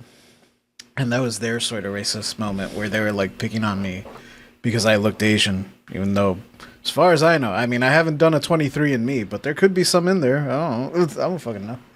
As far as I know, my parents are from Mexico, so were my grandparents, so that's all I got to go on, guys. Yeah. No, but it's weird because I have friends in the same thing. Yeah. Like they're straight Hawaiian, they're straight Hispanic, but they're really into like gaming and stuff. So it's like, oh, you're Asian. Yeah. Like no. It really didn't help that my favorite treat growing up was like the Japanese peanuts, the cacahuates japoneses. Japoneses, yeah. Which are Mexican nationality, but made by a Japanese man. Yes. Yeah. But my moment was in kindergarten, where Eagle Pass is not just on the border of Mexico. It also has another like border in the sense that the Kickapoo Reservation is in Eagle Pass. And I went to kinder with a Kickapoo tribe kid, and right around Thanksgiving, everyone's like, look at that kid. Jesus Christ. Yeah, they had us like, cut brown paper bags, like the big grocery bag ones, because they fit like a little kid, like cut it into a vest and then put like Indian marks on it. And then I think they just stopped that for like a little bit. Like they also, you can't say sit down Indian style anymore. You gotta say crisscross applesauce. But oh, hey, what's up, Edgy? Oh, thanks, Maggie. Thanks for all the subs. But since I went to, around that time, they were having us do like, make the. There's a bachelor party watching the. He's in New Orleans. He's expecting to get hit by a storm. Oh shit! Turn that shit up. He's about to make a name for himself. Make a name for myself. All right. It's been a month. We're past it. I'm just kidding. It's been 2 months. That came out in July. Oh my god! I lived that long. Jesus Take Christ! the whiskey away from me. No, but they were gonna have us do like some sort of Thanksgiving pageant, I guess, and they wanted us to like dance Indian style, dance Native American style, whatever. And we had an actual Native kid. He was in the back of the lineup, right? So none of us, kids that were his peers were looking at him. And then the teacher points out oh, look, he's doing something different. He's doing something cool. So, us being little kids, we're like, hey, dude, show us. We wanna be cool for the pageant. And we all kind of circled and ganged up on him, not violently, but we were like, please show us. And he was like, no, I don't want to. And that was the first time that I was like, this is kind of fucking weird. But yeah, that was the first moment where I was like, oh, we're different. He kind of, because Kickapoos are also pretty tan. We all look the same, but he's different in some way that I didn't understand at that time. Oh, it's culturally yeah. It's from a different. North Carolina, there's a town called Lumberton, but it's a bunch of Lumbee kids. So dealing with that in high school, we'd be like, what do you mean? Yeah. You're not Hispanic or black. What are you? You're not white. We're Lumbee. And I was, as me, I'd be like, oh, you're just exotic. You know what I mean? But yeah, I had to learn that a little bit from some females that, later on in my high school, it's like, no, Lumbee Indians, this is what we do, and we can't take you to our house because you're Hispanic or black, but we'll date you while you're in school. Thanks. Thanks to those 20 years ago that rejected me. I appreciate you. That was also a thing in Eagle Pass where everyone would say oh yeah, don't get caught on the resi. They will fuck your shit up if you make that wrong turn. They're going to paintball the shit out of your car. Yeah, or don't go to football games where you don't look like them. That's something me growing up too. Because we were multi, a lot of biracial, and then we go to the hood high school for a rival game. Yeah, and you're like, we don't. Hey, where's all the other people like us? And they know you're not from there. Yeah. Oh, y'all with the other school, huh? Get the fuck out of here. Go over there. I think we were the hood high school in UIL. We were the hood high school, yeah. We were the bad ones, yeah, for sure. Are we the baddies? Okay, all right. I knew out the gate that I did not belong here because I did not have a UIL event. I just tagged along no one checked my papers. I think he was an alternative, so they were just in case someone drops out, JJ's there. Yeah, and they're everyone would ask me, what's your event? I don't fucking know. I go where they told me. Yeah, sounds about it. I was at maybe a week ago at a live streaming, and the girl was from Compton. Mm-hmm. And there was another guy. He was from Compton. He's like, there's a lot of white kids in Compton. And I said, yeah. He's like, but they've learned to stand with the people of color when shit go down. Their parents aren't like, oh, come here. They're like, go with them. Yeah. Because you're safe. So that hearing that, not being in that, that area. Dude. I was kind of, okay, that's pretty unique to hear that now. People are starting to understand, you might want to be with the brown and black people instead of, your own. Yeah. It's 100%. wild. Yeah, man. Same in our industry, right? I could talk about it. I invited our mutual today, but she said next time. But what are you doing if you're listening to this? What are you doing? No, I mean, I'm in the beer industry here in Austin, and I feel like it's a big challenge to try to talk about diversity, right? But like for the past 3 or 4 years, I've been like standing on business with a good friend of mine, and people are fucking uncomfortable, and I don't care. I mean, I'm not super familiar with the actual people outside of you. I know the dudes that used to work at Fourth Tap. That was about it. Great people, but I don't know. They were real diverse, even though I think they didn't. Well, they had a guy that was Hispanic, but they were real diverse. And what I will say is, like, you go in these tap rooms here in Austin, you don't. There's not a lot of us. I won't name them, but there was one that I was just kind of like, you guys are very bro-y right now, and I don't like your service kind of thing. Oh, and they hate to see me coming.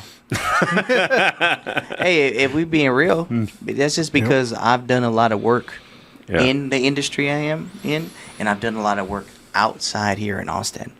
So I kind of can talk my shit because I'm actually involved. I wish that more people would be doing the work that me or him have done, or my bro Shannon has done. Mm-hmm. I think it would be better. But unfortunately, I've had to like really put my foot in people's asses professionally to be like, nah, man, you're not telling me what to do.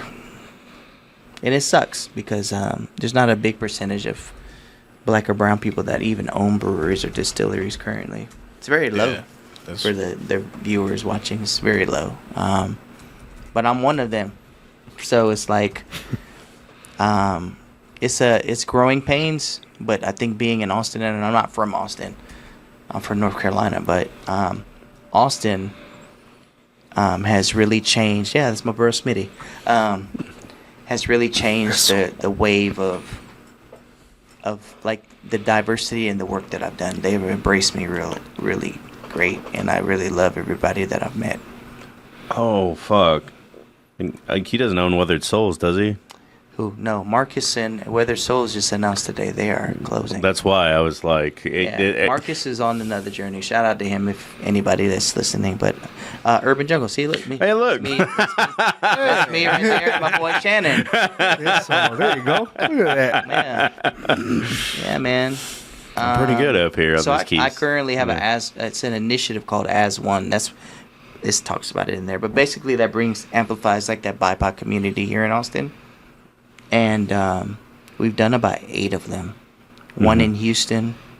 All of them. The rest have been in Austin. We just found out today we're going to Dallas to do it. Oh, dope. So it's an olive branch off of Black is Beautiful for Weathered Souls, and unfortunately, Weathered Souls is about to be non-existent, but those guys paved the way, especially Marcus, for the work that I've done currently. And so many others, right? So many others that have paved the way before me. So I say this because a lot of people don't hear it, is that I think if I didn't do the work that I did during COVID, none of all this stuff would have happened. And I'm just grateful. I think it's just been a path that I've done with some great people. Not for the clout. I could care less about it. But it's just the work of supporting the community that you work in. Because the president ain't going to do it. Some of the politicians, some of them. But not all of them are boots on the ground like us. Trying to tackle those things and make changes. Well, I do think that when it comes to politics, there are some people...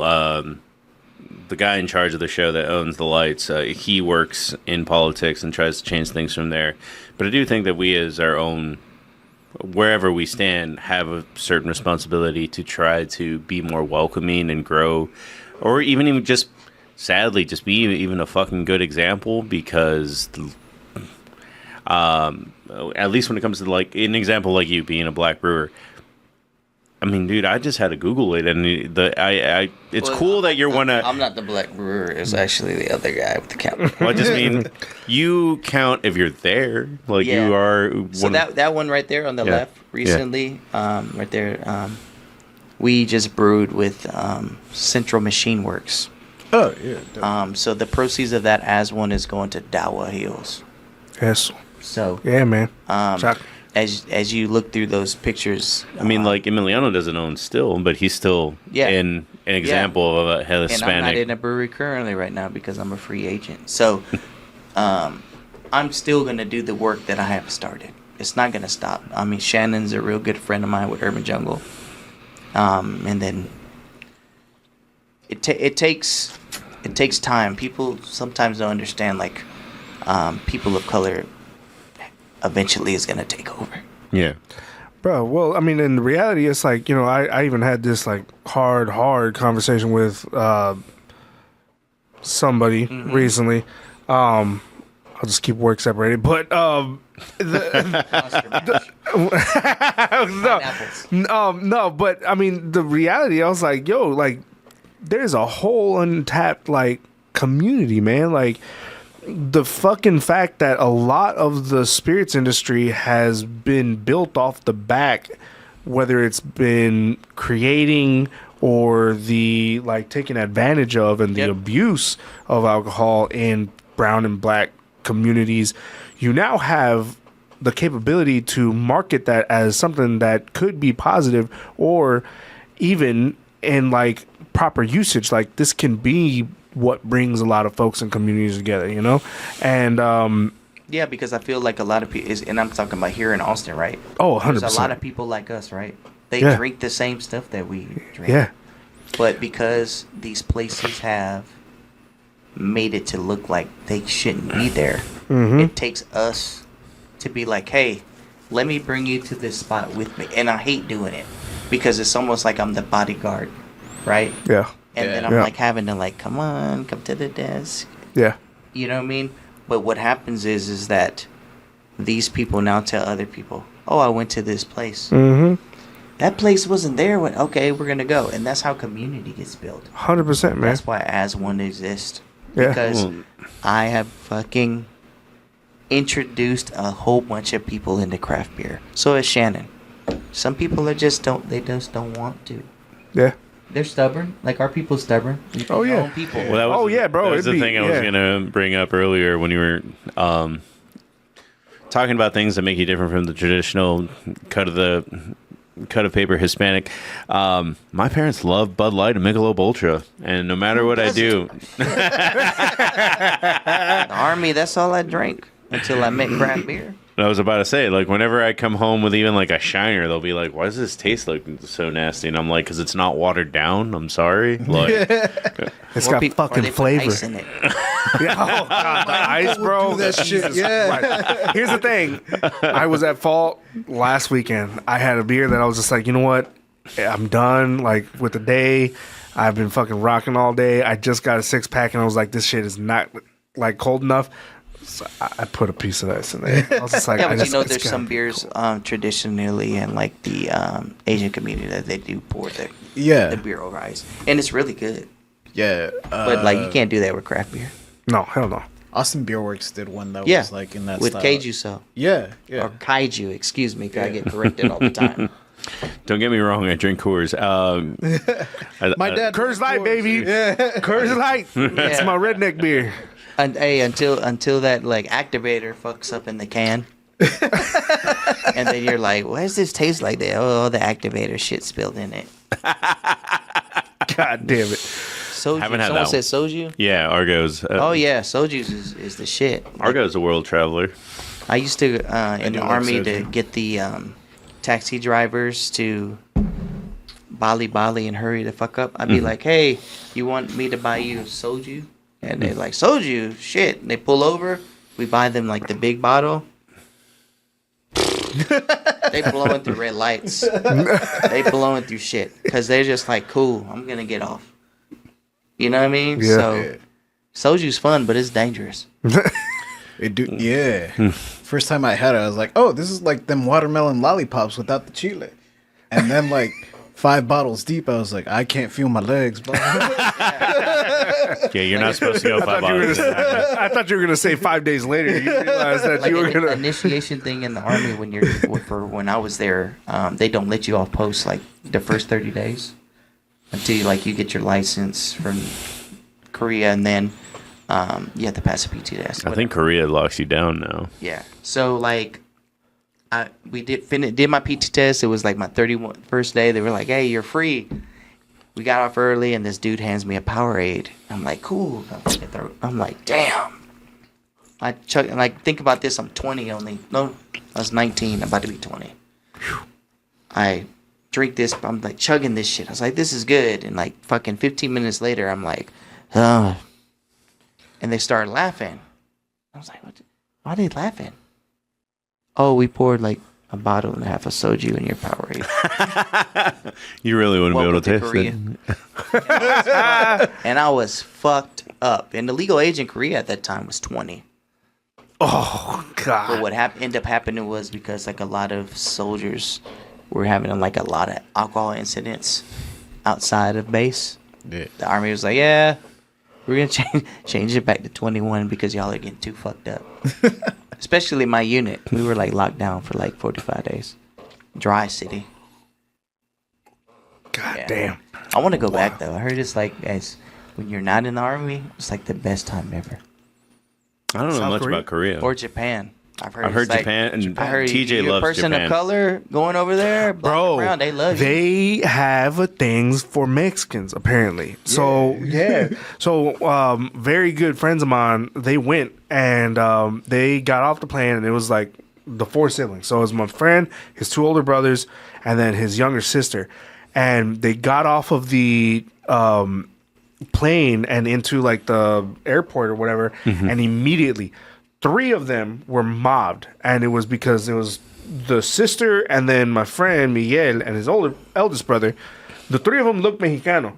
Well, his like second oldest brother looks 100% like, you look at that man and you're like, oh, you are an Asian man. Like he has the Asian Mexican features. Like he looks Asian, and so like the dude from the Lakers. Hakamanora, he's like... Is he Mexican Asian? Yeah, he plays for the Lakers. He's like Japan. Shit. He's Really? like black and Asian, but he looks, you can tell he's Asian. He's just got a fro. Yeah, they, he's got a fro, fuck yeah. What's it called? Yeah, but they got mobbed, and then they figured out that like the Asian-looking brother was Mexican, so they started mobbing him, and then it got to a point where they were like, "Yeah, we'll go out and visit the town during the day, but at a certain time they cut off the sister, and they're like, you got to stay in the hotel while the rest of us like go and hang out for the evening because everybody just kept on getting like swarmed. It was wild. Yeah, want to go to Japan just to check it out. I do too. Yeah. I watch this YouTube guy, like he does like, it's crazy because he's a black dude and he randomly goes places. Milwaukee? Like and then like the women, huh? Milwaukee? I don't know. Okay. I'll look it up, but it like he meets. Is it TJ? He just goes and talks to random women, and they're like, "Oh, hey, no. You want to stay with me for a month?" And he documents it. Mm-hmm. What the fuck? No, never mind. And they like take care of him to the fucking full. And I'm just like, you don't know him. That's you know wild. what I'm saying? But in that culture, they're like, we want to take care of you. You're not from here. Like, like shopping, I think, cooking, going out. Like, he documents this whole thing, and that's not the only person. So he's just like meeting random fucking women over there, and he's like, I don't even sleep with them.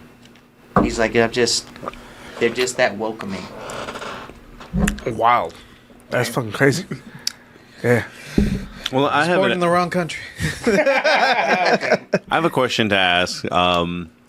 What's a random time that you felt more at home with your culture, kind of thing? So it's the opposites. This is the first time, like, because I feel like you have to go through it in a way where it's like the first time that you hit a wall, and it's like, oh man, I'm actually different from a lot of people. And then you go out and experience the world a little bit, and then you come back and it's like, oh, I'm being welcomed by my culture right now. Like, this is a very welcome home moment. So, like, I have a weird example where it was just kind of like, because I joined the Army too, and I went to Alaska for 5 years. God bless you. that daylight for 24 hours would have fucking killed me. I was pretty cool to walk out of a bar at 3 a.m. and then it's like, oh. The fuck? It's tomorrow? Fuck. That's wild. I kind of want to experience that. In the sky. The opposite that was really sad is you would go into work to do PT at 5:30 in the morning. They would let you out at 5:30 in the afternoon, and it's like, well, it's dark again. I didn't see the sun today. Damn. Yeah, that would make me mad. Damn, bro. One thing, like, I feel like it's really hard. Like, you go out all night and then you're like, I need to sleep, but I can't sleep during the day like that. Unless unless I drink the night before. Yeah. Like on a regular, I can't just sleep for like 6-7 hours. Yeah. Today I tried to take a nap and it lasted all of 5 minutes. But didn't it feel like 40? It did. Yeah. Like Yeah. Nah, bro. I'm thankful that like when I really focus, I can put myself to sleep. But man, Hell yeah, Luke. what? Oh, the groom is Luke. making a Twitch just to follow us. Oh fuck yeah. Nah, but like I can force myself to sleep, but at some points, especially in just like midday and especially like after a shift, so like my shift ends at 1 p.m. and I'm just like, dog, 1 p.m. is like middle of the fucking day for just like a normal person. And even though I'm just like burned out, exhausted, fucking drained, I'm just like, this is not when I can sleep. Like I can't take a nap now. Like there's no way my body's you gonna gotta allow wind me. yourself down. Yeah. As far as the question goes, man, I think it was when I just like felt there's two. I sleep anytime. So I got two. One is, in all honesty, when I went to Mexico for the first time, like real like into Mexico with my wife and into her family's like Pueblita, and like, dog. When we did our 23andMe ancestry, like fucking DNA shit, my wife came out like 95% native. Yeah. So like she's like native as fuck. Well, when her whole family gets together, first off, it's like carbon copy, just like my wife's face, and like every single one of them look all the fucking same. Yeah. And I'm like the tallest one by like a foot to everybody, and so the entire like little fucking colonia is just like little native peoples, just like all running around making fucking food or doing this and whatever. I was like, I feel home because they just like it was complete welcoming, just like no, you're like in the end you're Mexican, like that's it. You're here, you came back home. This is where you're supposed to be at. So come on in, and so that was like. I think just like the most recent, just real like welcoming into the culture. The other was when I first went into Sweat Lodge for like our indigenous background. That was probably one of the most painful and also just fucking absolutely insane like spiritual travels like I've done. But at the same time, it was also just the most welcoming. Everybody was like, at the time, I'm like, I think maybe 24, 25, and they're like, mijo, like we're gonna take care of you, this and that, blah blah. But you know, like you're here, you're one of us, and you're with the big dogs now. Like I fucked up. My first Sweat Lodge was with like 50, 60-year-old men who like have been doing it for like 30, 40 years. But you know, just being a part of it and being present, I think is just those were probably the two real big ones where it's just like, I'm home. This is me. This is who I am, and there's like no fighting it. I'm about it. Yeah. So, mine was when I started doing the Black is Beautiful initiative in Austin, and all the praise from people for the black side, right? But then, did they? I bought that beer. I remember also thinking that it was really weird that, how can I put this and not be weird? That it was like, because it was aligned with Black Lives Matter. That's what. No, it wasn't. Oh, it wasn't? No. That's what I was told it was. Who told you that? of an article I read in Austin Chronicle. Yeah, Austin Chronicle. I was gonna say that's your problem. That's where you fucked up. I can tell you that's where you fucked up. It was not in line with Black Lives Matter. Well, It supported the cause of amplifying people of color, yes, but not affiliated with Black Lives Matter. Well, I don't think anything is actually affiliated with Black Especially Lives all Matter. the bad rep they got. But anyways, I was about to say that I was like, I thought Black Lives Matter was just an idea. Like it's like, hey, a lot of their CEOs got. Anyways, that and then that's a Sammy topic. Embracing, the Hispanic culture with Mas Cultura, right? And working with Monica Maldonado and her daughter, founder and co-founder. It was insanely crazy to be embraced by a Mexican community, knowing that I was not one of them, and now they're my family, man. I'm half Mexican too. Yeah, man. I've been embraced. Thai too. Oh yeah. Shout out to 100%. my homie V. We're very welcoming. Yeah, I mean, we're supposed to be. We're supposed to be. Not all of us are, but yeah, but we're supposed to be. Someone take some time. Oh, 100%. You make a tasty About beer, 13 you're times in. with a secret hand. So You keep Mexico in the World Cup, you're in. Well, I mean, it's like I can never remember the person who no, made the I'm quote. not trying. We're about to fight. No, I'm not trying to fight because no, you're.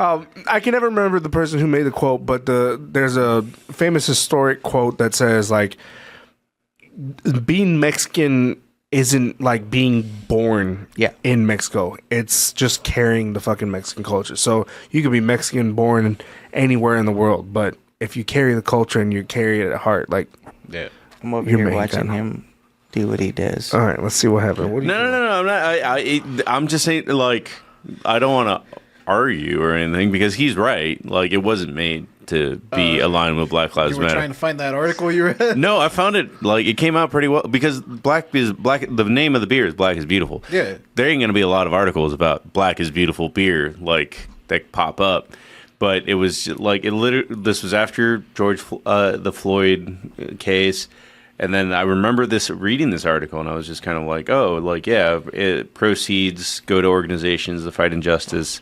So I probably made a bad connection in my brain. But check this out. A lot of people don't know about that. Is that a lot of those donations went to like 100 Black Men in Austin. I'm a board member of that.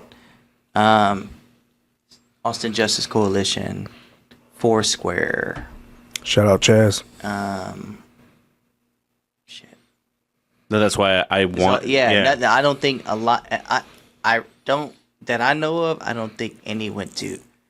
It was more Austin focused things with social injustice, but Austin Justice Coalition was one of them that a lot of breweries donated to in Austin. And what a lot of people don't know about that beer either is like 100% of the proceeds went to that, and the ones that didn't, you got fucking called out real bad, by the way. And you look like shit. Anyways, I can say that now that I don't work for a brewery anymore right now. But yeah, but majority of the proceeds, 100%. It's just a good fucking cause. It was also a really good beer. It was a tasty beer. I didn't get. I didn't get to I still get have it. some in my pantry. Oh shit! Damn, how that baby aged out probably wild. Well, you know that. Well, as long as you keep it cold, or as long as you keep it stored right, it'll be fine. But there's people that do beer swaps all the fucking time. Oh yeah, no. One One of in the San Antonio bringing me a Magnum bottle of like a 10 collab. damn. One of our distillers at Still, he's one of the guys who like he'll collect beers and he'll just like store them out for years. He'll like get two, drink one immediately, store the other one for a I while. was told to ask you when I was here, man. When Still gonna do the As One initiative? Hey man, you ain't gotta ask me twice. Fuck, and we ain't even gotta do it at Still. I know We don't, people. but hey, we're local here. I know. We know. I know people. We'll talk about it offline. Well, to answer your question, and it's weird because you mentioned the sweat lodge, and I'm like, that's a very spiritual thing, and I'm like, I have I ain't done one of those yet. I have done one of those, and it's not that. I as know how to important. build it. I just need space. That's all it is. I need space. I need. Is Sammy's living room enough space? I need blow some shit up. I need a yard. How about that? Oh, I need a yard. Wait, hang on. Sammy's got a fog machine. I don't know if that factors into it. Fun fact: before I deployed the second time to Iraq in like 2010, my battle buddy lived with me at my place in Harker Heights, and he would do his own shit. And I was like, "Well, what are you doing though in my kitchen?" And he's like boiling alcohol. And I'm like, "Well, where are you putting it?" He's like in the closet. But he's like, "If I don't do it right, there's gonna be a big hole through your wall." And I was just thinking in my head, hurry up and finish. Yeah, that's distilling for you. Yeah, and it's just crazy, like boiling all this different type of alcohol in my, like, what do you have that you're not finished with?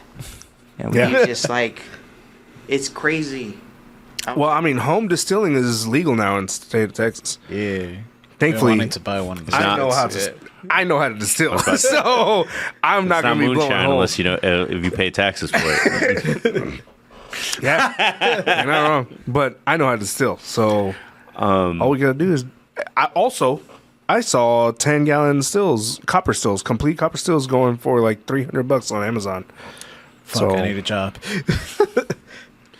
Well, to answer the question, I felt like Tejano music was at a standstill, like from 2003, maybe. Like Intocable, their lead singer died, and then like everyone stopped making music for a little bit. Like Intocable, Tigres del Norte, like the same bands that were popular in 2002, or who my dad is going to see next week. They've still been popular here in Texas. Yeah. I think outside of Texas. Tigres are everywhere. Well, I'm just saying that from a point of view, and maybe I'm wrong, right? And maybe I was just blinded growing up. I didn't hear that music for years until I came to Texas. I might have had a battle buddy that I'd be like, what's the people screaming like that? But other than that, like until I got to Texas, I never heard it as much as like on the east side, living like Midwest. It wasn't really. So I'll give you. Tigres del Norte are definitely going to be like your southwest Texas, area, and then the state of Michigan. What's the guys that were just here? Duelo? It's like a great group. Oh, Frontera. Frontera. Grupo Firme. Yeah. Yeah, Grupo Firme. I had some girls later. They had to get to that. Yeah, they were playing nowhere. We got to go to this Fairman. Yeah, they played at the fucking Moody Center or something. Like it was a big venue that they played at. I don't remember who the fuck it is, but there's a Mexican band that like super big, I guess in the late 2000s. That like is definitely like a women's like Maná. God damn it, bro. Yeah, Maná.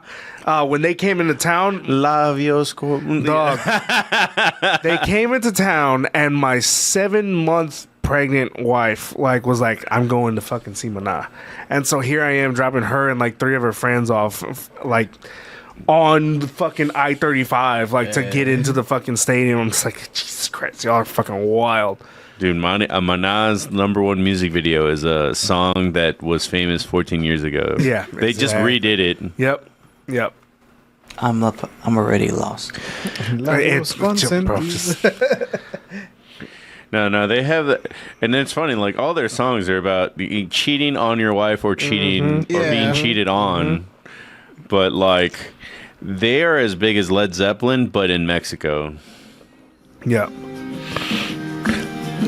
Jesus Christ. That was a first fucking scene to see. Holy shit. I just went randomly. I just know who Aventura is. Meow. That's Bad Bunny was in that, right? Who was in that's famous in Aventura? Aventura? No, I don't know. I don't know. Judy Santos? I'm done. Don't check me if I don't know. Argo asked if I had. Wait, are they Jids? asking if I got jids? I got 3 jids. Yeah, I got Yeah. 17-year-old that only knows TikTok dances. I think I'm the only one that's childless here. Well, to go back to the question, it was just moving back to Texas and finding out Piñata protests existed, and they're also still playing songs from 6 years ago and haven't made anything new. But it was really cool to see that it was just kind of like they're playing like old. They're probably mostly famous for playing covers of songs, but like it was cool to see it in a punk rock kind of setting. I don't know how long is this video?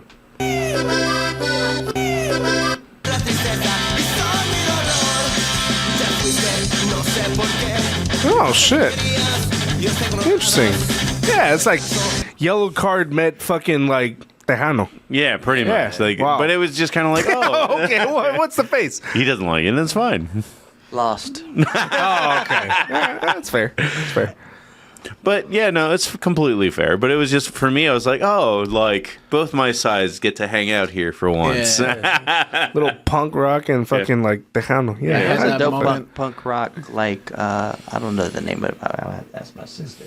But they were here during South by. It was actually like very eye opening. That it was like totally different than like Tejano music, but they were a punk rock Mexican band. I'm trying to think because the were only young, issue too. when you say South by is that's when 300 bands are here. Yeah. Like actually more than that. I'll come back to that later once I get the information. All right. A similar moment to Piñata protest for me was Piñata protest. finding Nunca Jamás, which is a Mexican metal band. Holy shit. Because I lean more into the metal side of the spectrum. Yeah. Like Marilyn Manson. I fucks with him a little bit, not about so much Prodigy? anymore. Yeah.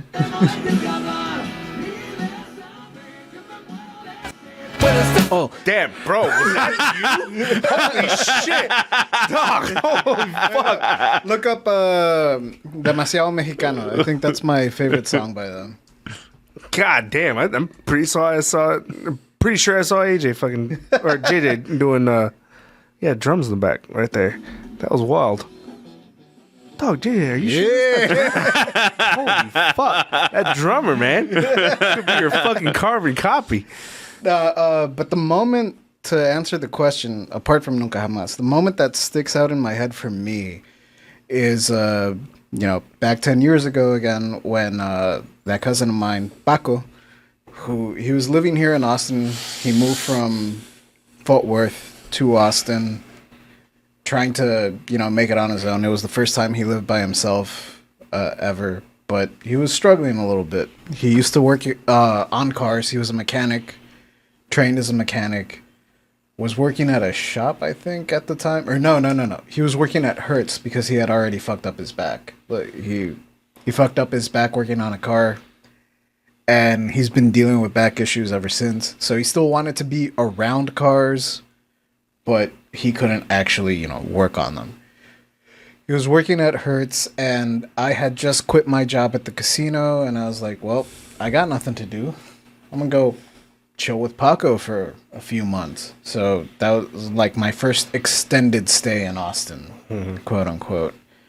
And I'd always been like a shy and pretty awkward like dude in social situations. Like I'm probably like the last person to speak up or say anything. And Paco, noticed that. He's like, it seems like you're uncomfortable everywhere, dude. Like anywhere I take you, it's like you're like, no, people.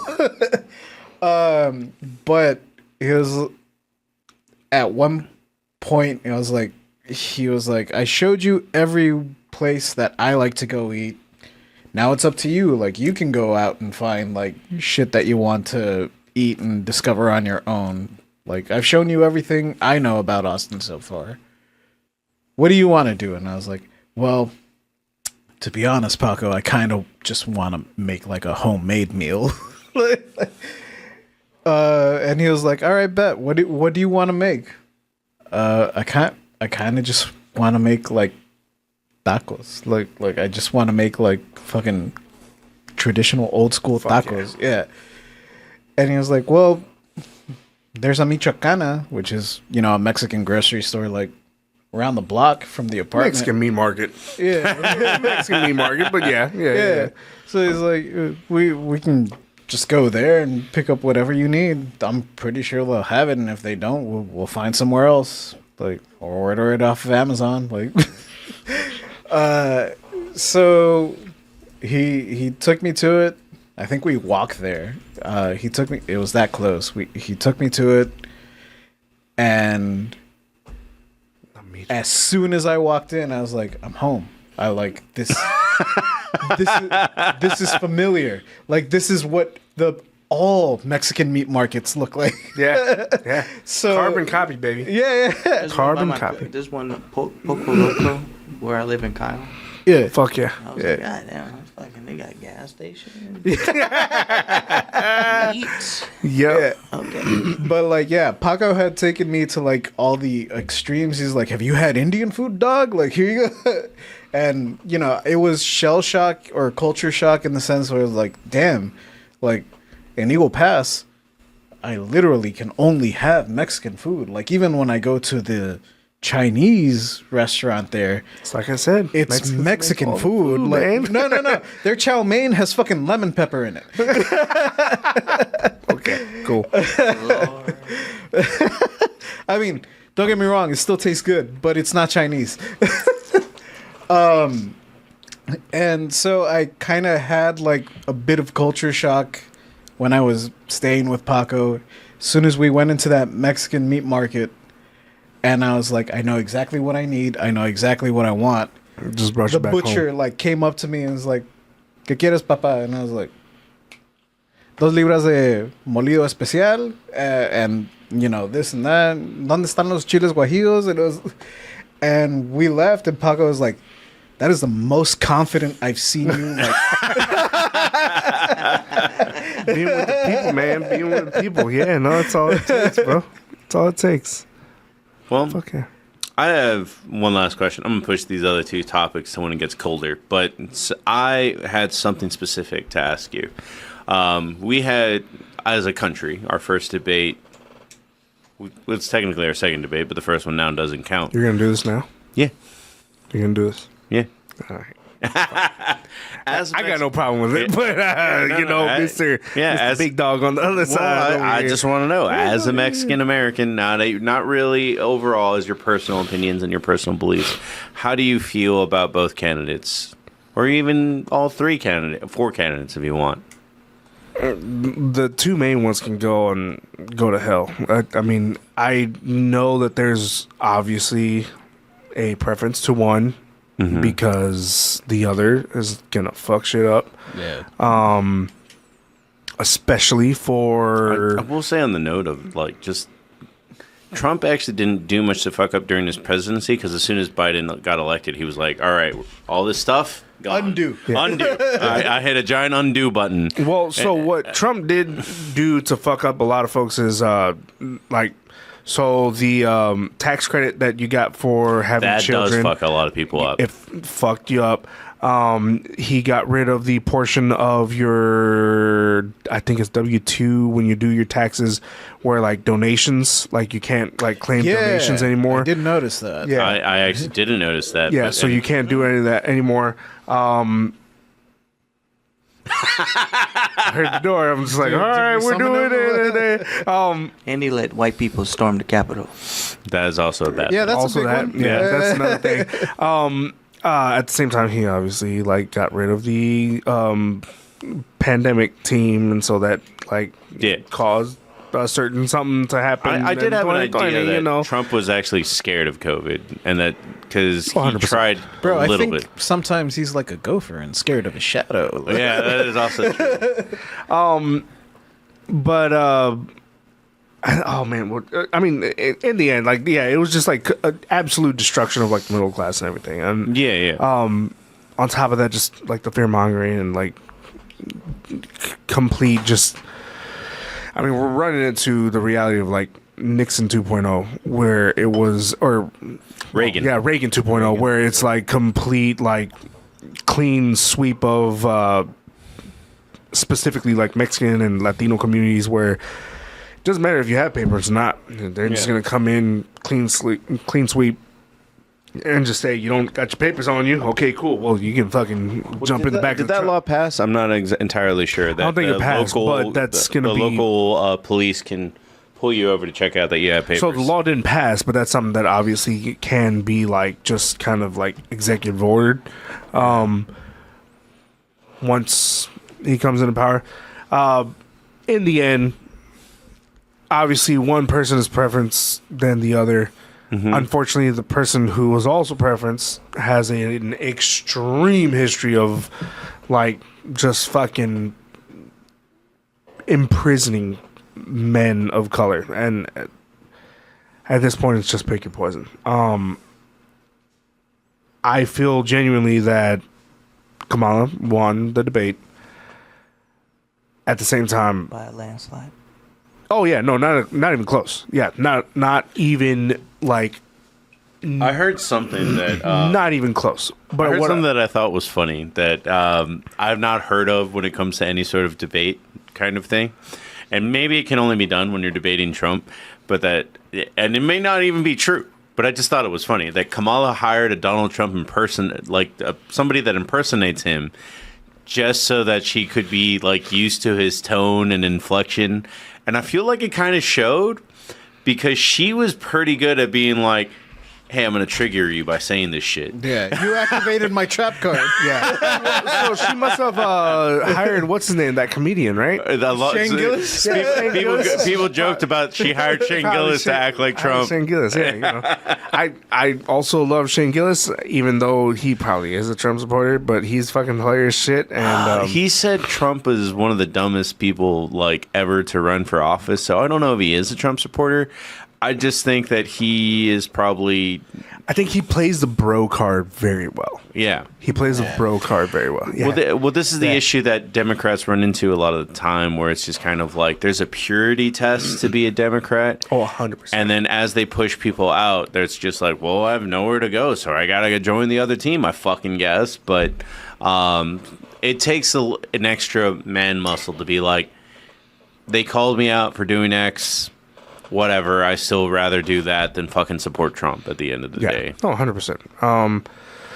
So yeah, like I said, I could give a shit about either of them. I really don't like either of them. I genuinely don't like either of them. I don't think I've liked a candidate, in all honesty, since Obama. And Obama himself had problems.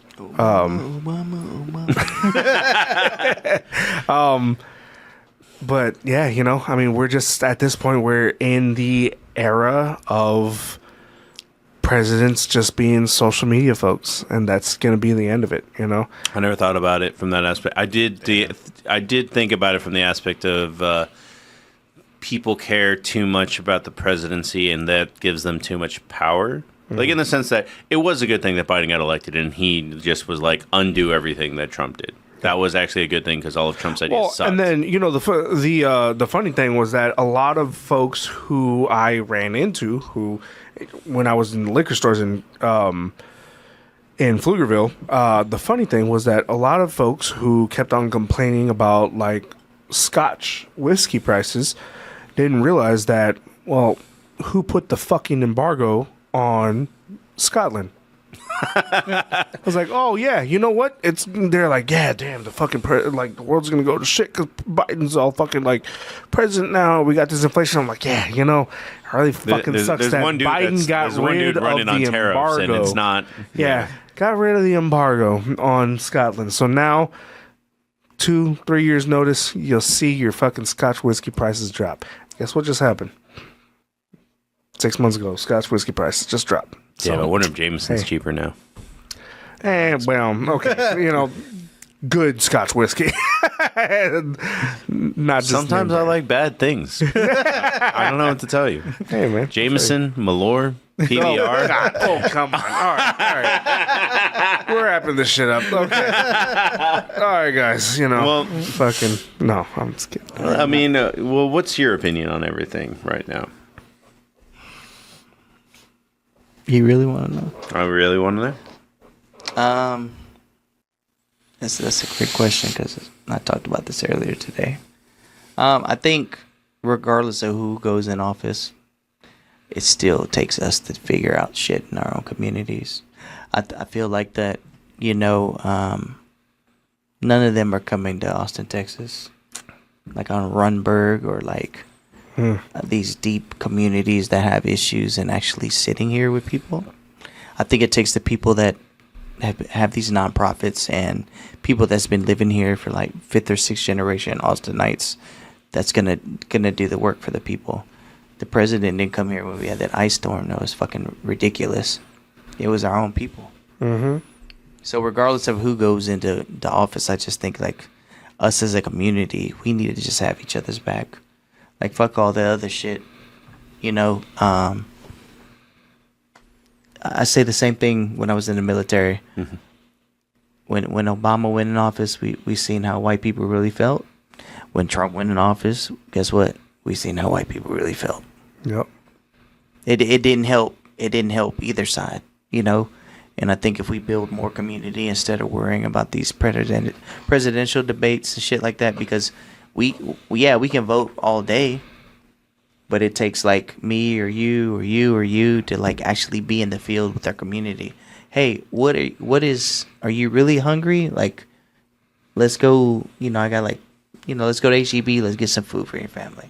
Mm-hmm. None of these presidents are coming to the city, but it does also take great people in the community that are in these government, which there are some great ones. I don't know all their names, but there are some great ones that I've met that are actually doing the work. So it's like, who cares at this point? We're gonna if old Tan Marine gets elected, then so have more people rush to the Capitol. It would have been a turn of events if it was a bunch of people like us doing it. Mm-hmm. A lot of dead people. Yeah.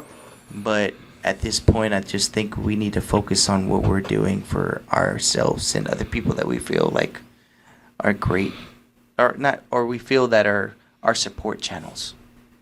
Because neither two that are running right now are going to call you personally and be like, "Hey, man, your car broke down. Like, how can I help you?" Yeah. It's going to take your friend to be like, "Hey, man, I might have like 500, but let's go somewhere else and see if we can get you a deal. Let me get you a ride there. Let me get you a ride back." That's my take on things. Gotta do shit your own. I 100% agree with you. Ultimately, do I want one of the two main candidates to get elected over the other? Sure. Yeah.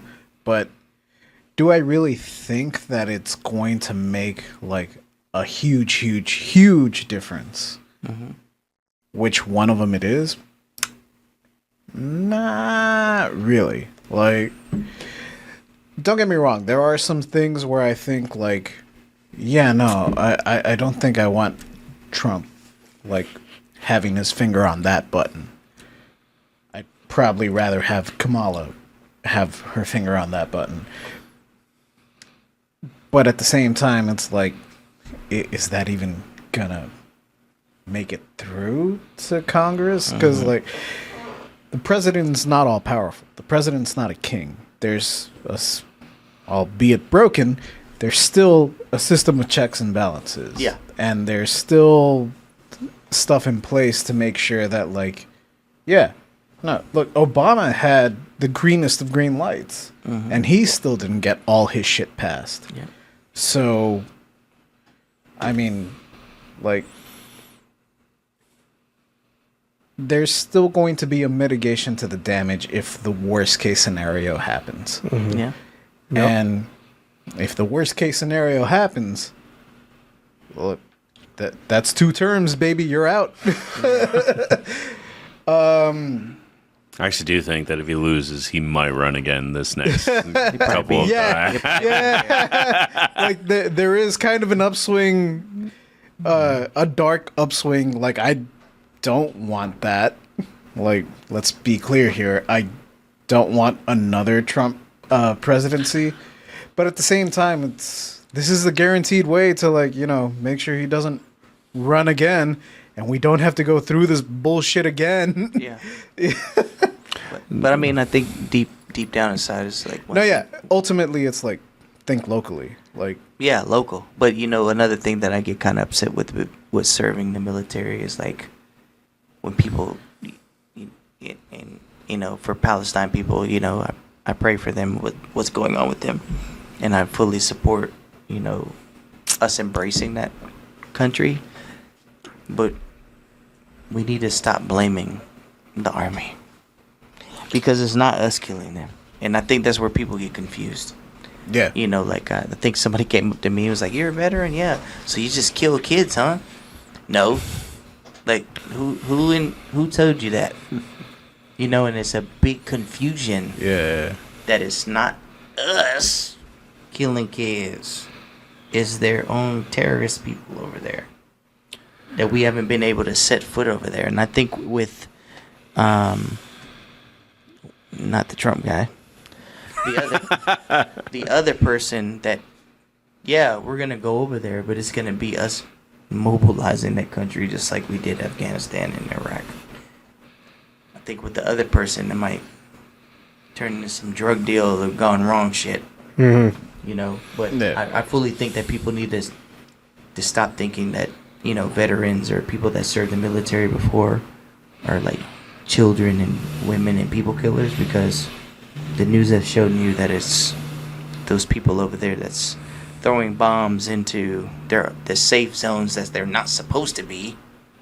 It's not anybody from the military from us, but we just haven't been able to control that, you know?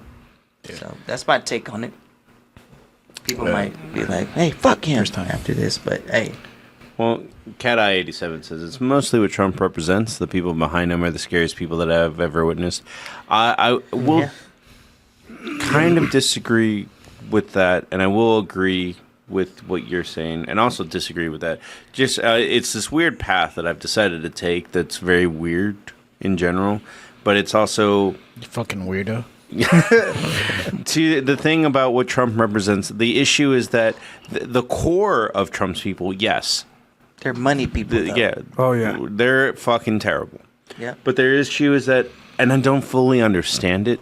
I don't fully understand why. That there's a person with so much charisma that he can get people.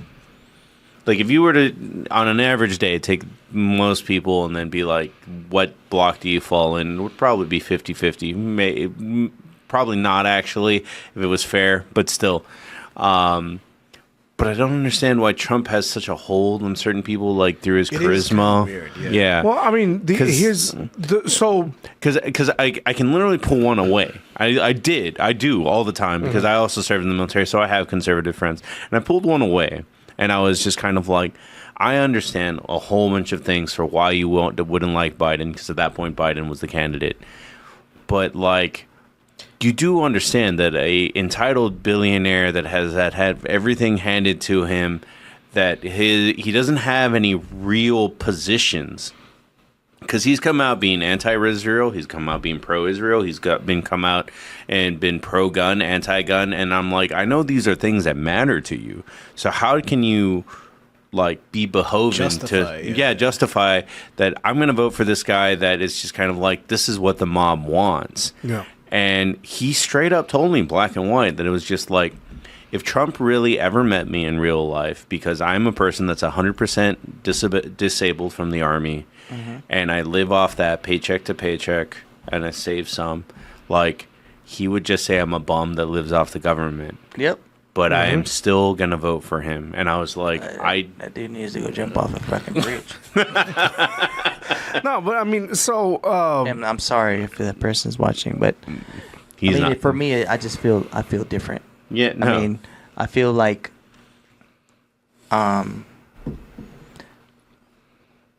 whoever thought in their right fucking mind that rushing the Capitol for that man was great was stupid. We've never seen that. Yeah. And how many people of color did you see do that?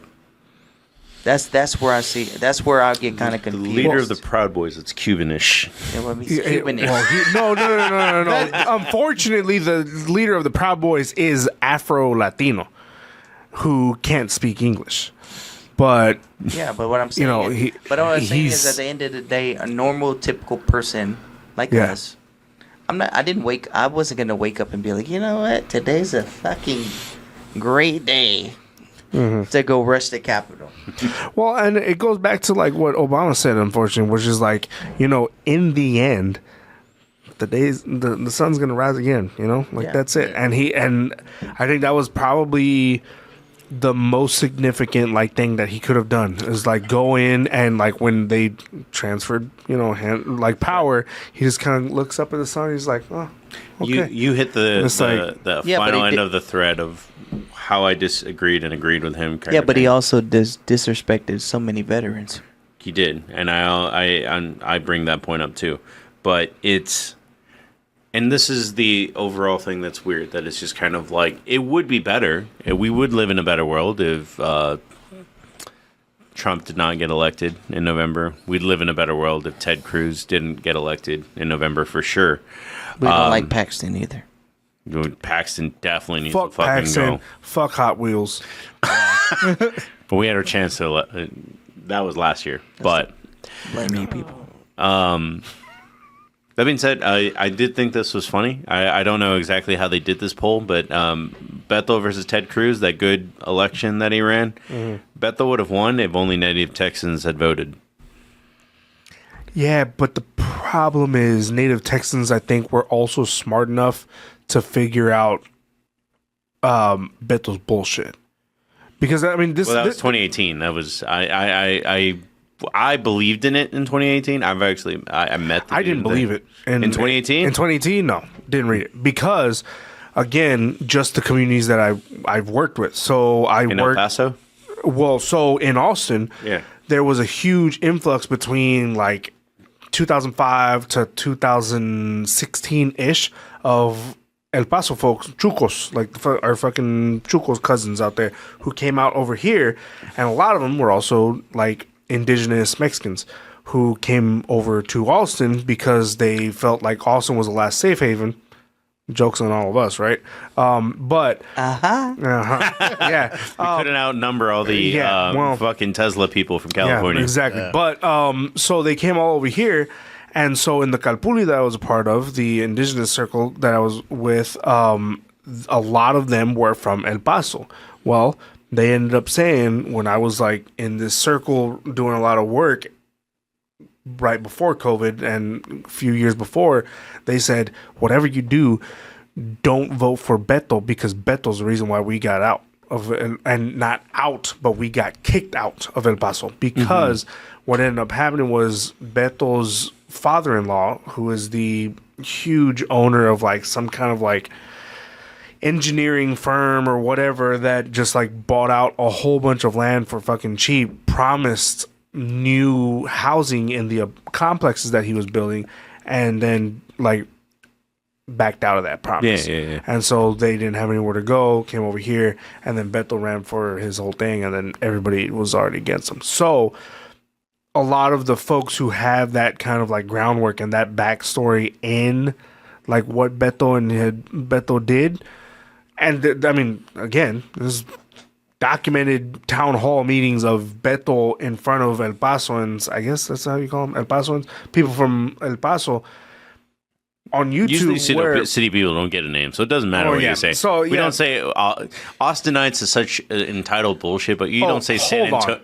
Hold on. Arlinians. I'm fourth generation Austinite, all right? So watch out. But I mean, don't say San Antonians, Laradioans, I don't know. But nonetheless, yeah, no. So I mean, what the fuck are we? Eagle Passians? Yeah. It's weird when there's two words in it. Passants? I don't know. New Braunfels. They don't count. They're German. No. But Nazi bastards. So it's they're not really Nazis. No, yeah, I was gonna say they're way very before. nice. Yeah, way before Nazi Germany. But yeah, no, it's just I was definitely not for the Beto, which I'm also not for the Cruz either. But No, that's completely fair. But I just at least wanted to go to a step thing where what I agree with him in and what I disagree is just kind of fuck Ohio. We already had this conversation. I'm just I'm kidding. No, it's an element of how we're stronger than politics at the end of the day. We needed to develop a community that takes care of each other, that the federal government can't break at the end of the day. And we also do need to try at least to defeat Trump. I am not on the Kamala train either. I'm definitely looking third party. Yeah. But that third party ain't gonna make it. Well, that's a different debate, and I don't want to get into the nuance of the situation. But at the same time, I hate the argument because everyone that says like voting third party is a waste of a vote is also the same people that like are like every vote matters. So which is it? I heard a speech by Ralph Nader, and this was in 2000 when he cost probably Al Gore the election. But I thought it was funny where he was just kind of like, Al Gore, why are you running again? You're just going to lose. And it's just like, what happened to the American belief in the underdog? We watch all these movies and all these stories about the underdog prevailing. Why can't that happen in politics? And it does happen in politics. Literally, Abraham Lincoln was not in a strong... He was the first of the good Republican Party back then to run and win an election. And then he got assassinated. Yeah. He did some good stuff before he got assassinated. He did assassinated. Well, and at the same time, he still, he after had a the figure four, bro. He's in the WWE Hall of Fame. I understand. And Pro Wrestling Hall of Fame. But he also, like... I know he wasn't perfect, for sure. Day after Emancipation Proclamation, he fucking, like, ordered the slaughter of, like, the entire indigenous tribes of Illinois. So yeah, but you know what? I don't think anybody that goes in there is perfect. Then that goes back to what I'm 100%. saying. Like every president's a bastard if you look we deep have enough. to be. 100%. We have to be the forefront of our community. Yeah, no, absolutely. And I mean, again, this is why, like, I especially with folks I've worked with directly, it's always become like, yo, I get it. You're all hyped about like the fucking debates and whatnot. You're hyped about like, oh, are you registered to vote? I'm like, yeah, motherfucker. But are you registered to vote locally? Like, vote locally. Yep. Worry about what the fuck is happening in your backyard. Because guess what? We are living in a time where gerrymandering and redlining is illegal, but it's still fucking happening. Dog, the fucking district for, I think, like District 7 goes like a L all the way through Riverside and then all the way down into San Antonio or whatever the fuck it is. Like, dog, we are not... I'm about to head to Riverside. Yeah. Them tacos. Yeah. Mm-hmm. Also that. I need some fucking taco right now. But, you ain't lying. Yeah, man. No, it's just wild. Yeah. Jesus. What the... Yeah. No. Yeah, man. It doesn't work. The country work. was a puzzle. That's the easiest piece for me to find. Yeah. No, it just doesn't work when your concern is all about the presidency. And when you're picking sides like we're fucking Oklahoma and Texas, like in a football game. It's not like that. You got to worry about the whole support system. You work from the bottom to the top. And I mean, it goes back to like what Marv was saying earlier. Like, you know, there's a reason why a lot of us are putting fucking boots on the ground in the distilling world and the brewery world. You know, I can name literally all of the Latino distillers in the state of Texas. And I know every single one of them. And it's less than 10. 9? No, like 6. I can name less than 10 in the beer industry in Austin. That's so, like me. Yeah, you know. So we're a big state, and we got a lot of shit to do and take care of and rewrite. And we actually killed most of that bottle. I'm surprised. Because it tastes like fire, and every time I burp it, it's like... After the first one, it wasn't that bad. If you're telling you, it was all mic, at the top. That's the drink. I think I got the 50% alcohol. All right, ladies and gentlemen, thank you for coming out here tonight. Next Tuesday will be Commitment to Excellence. We'll be checking out week 2. Everybody should be back. And then I believe next Thursday should be a Black Excellence episode for y'all. So y'all have fun with that. This has been Emiliano. JJ. Find you. I'll be back. This shit was fun, man. Yeah. I got a lot to say. I was kind of conservative over here. That's actually the only reason why I brought up the political stuff, where I was just kind of like, I need to get this dude out of his cage. I need to do what Paco did to JJ and take him to the Michoacana. Yeah. Take me to the king. Yeah. Oh, yeah. Oh, no. Yeah, no. We're all good. Yeah. Plus. Cool. Boom. Fuck yeah. Yeah, let me go first. The girl keep blowing my phone up to come get her. Gotcha.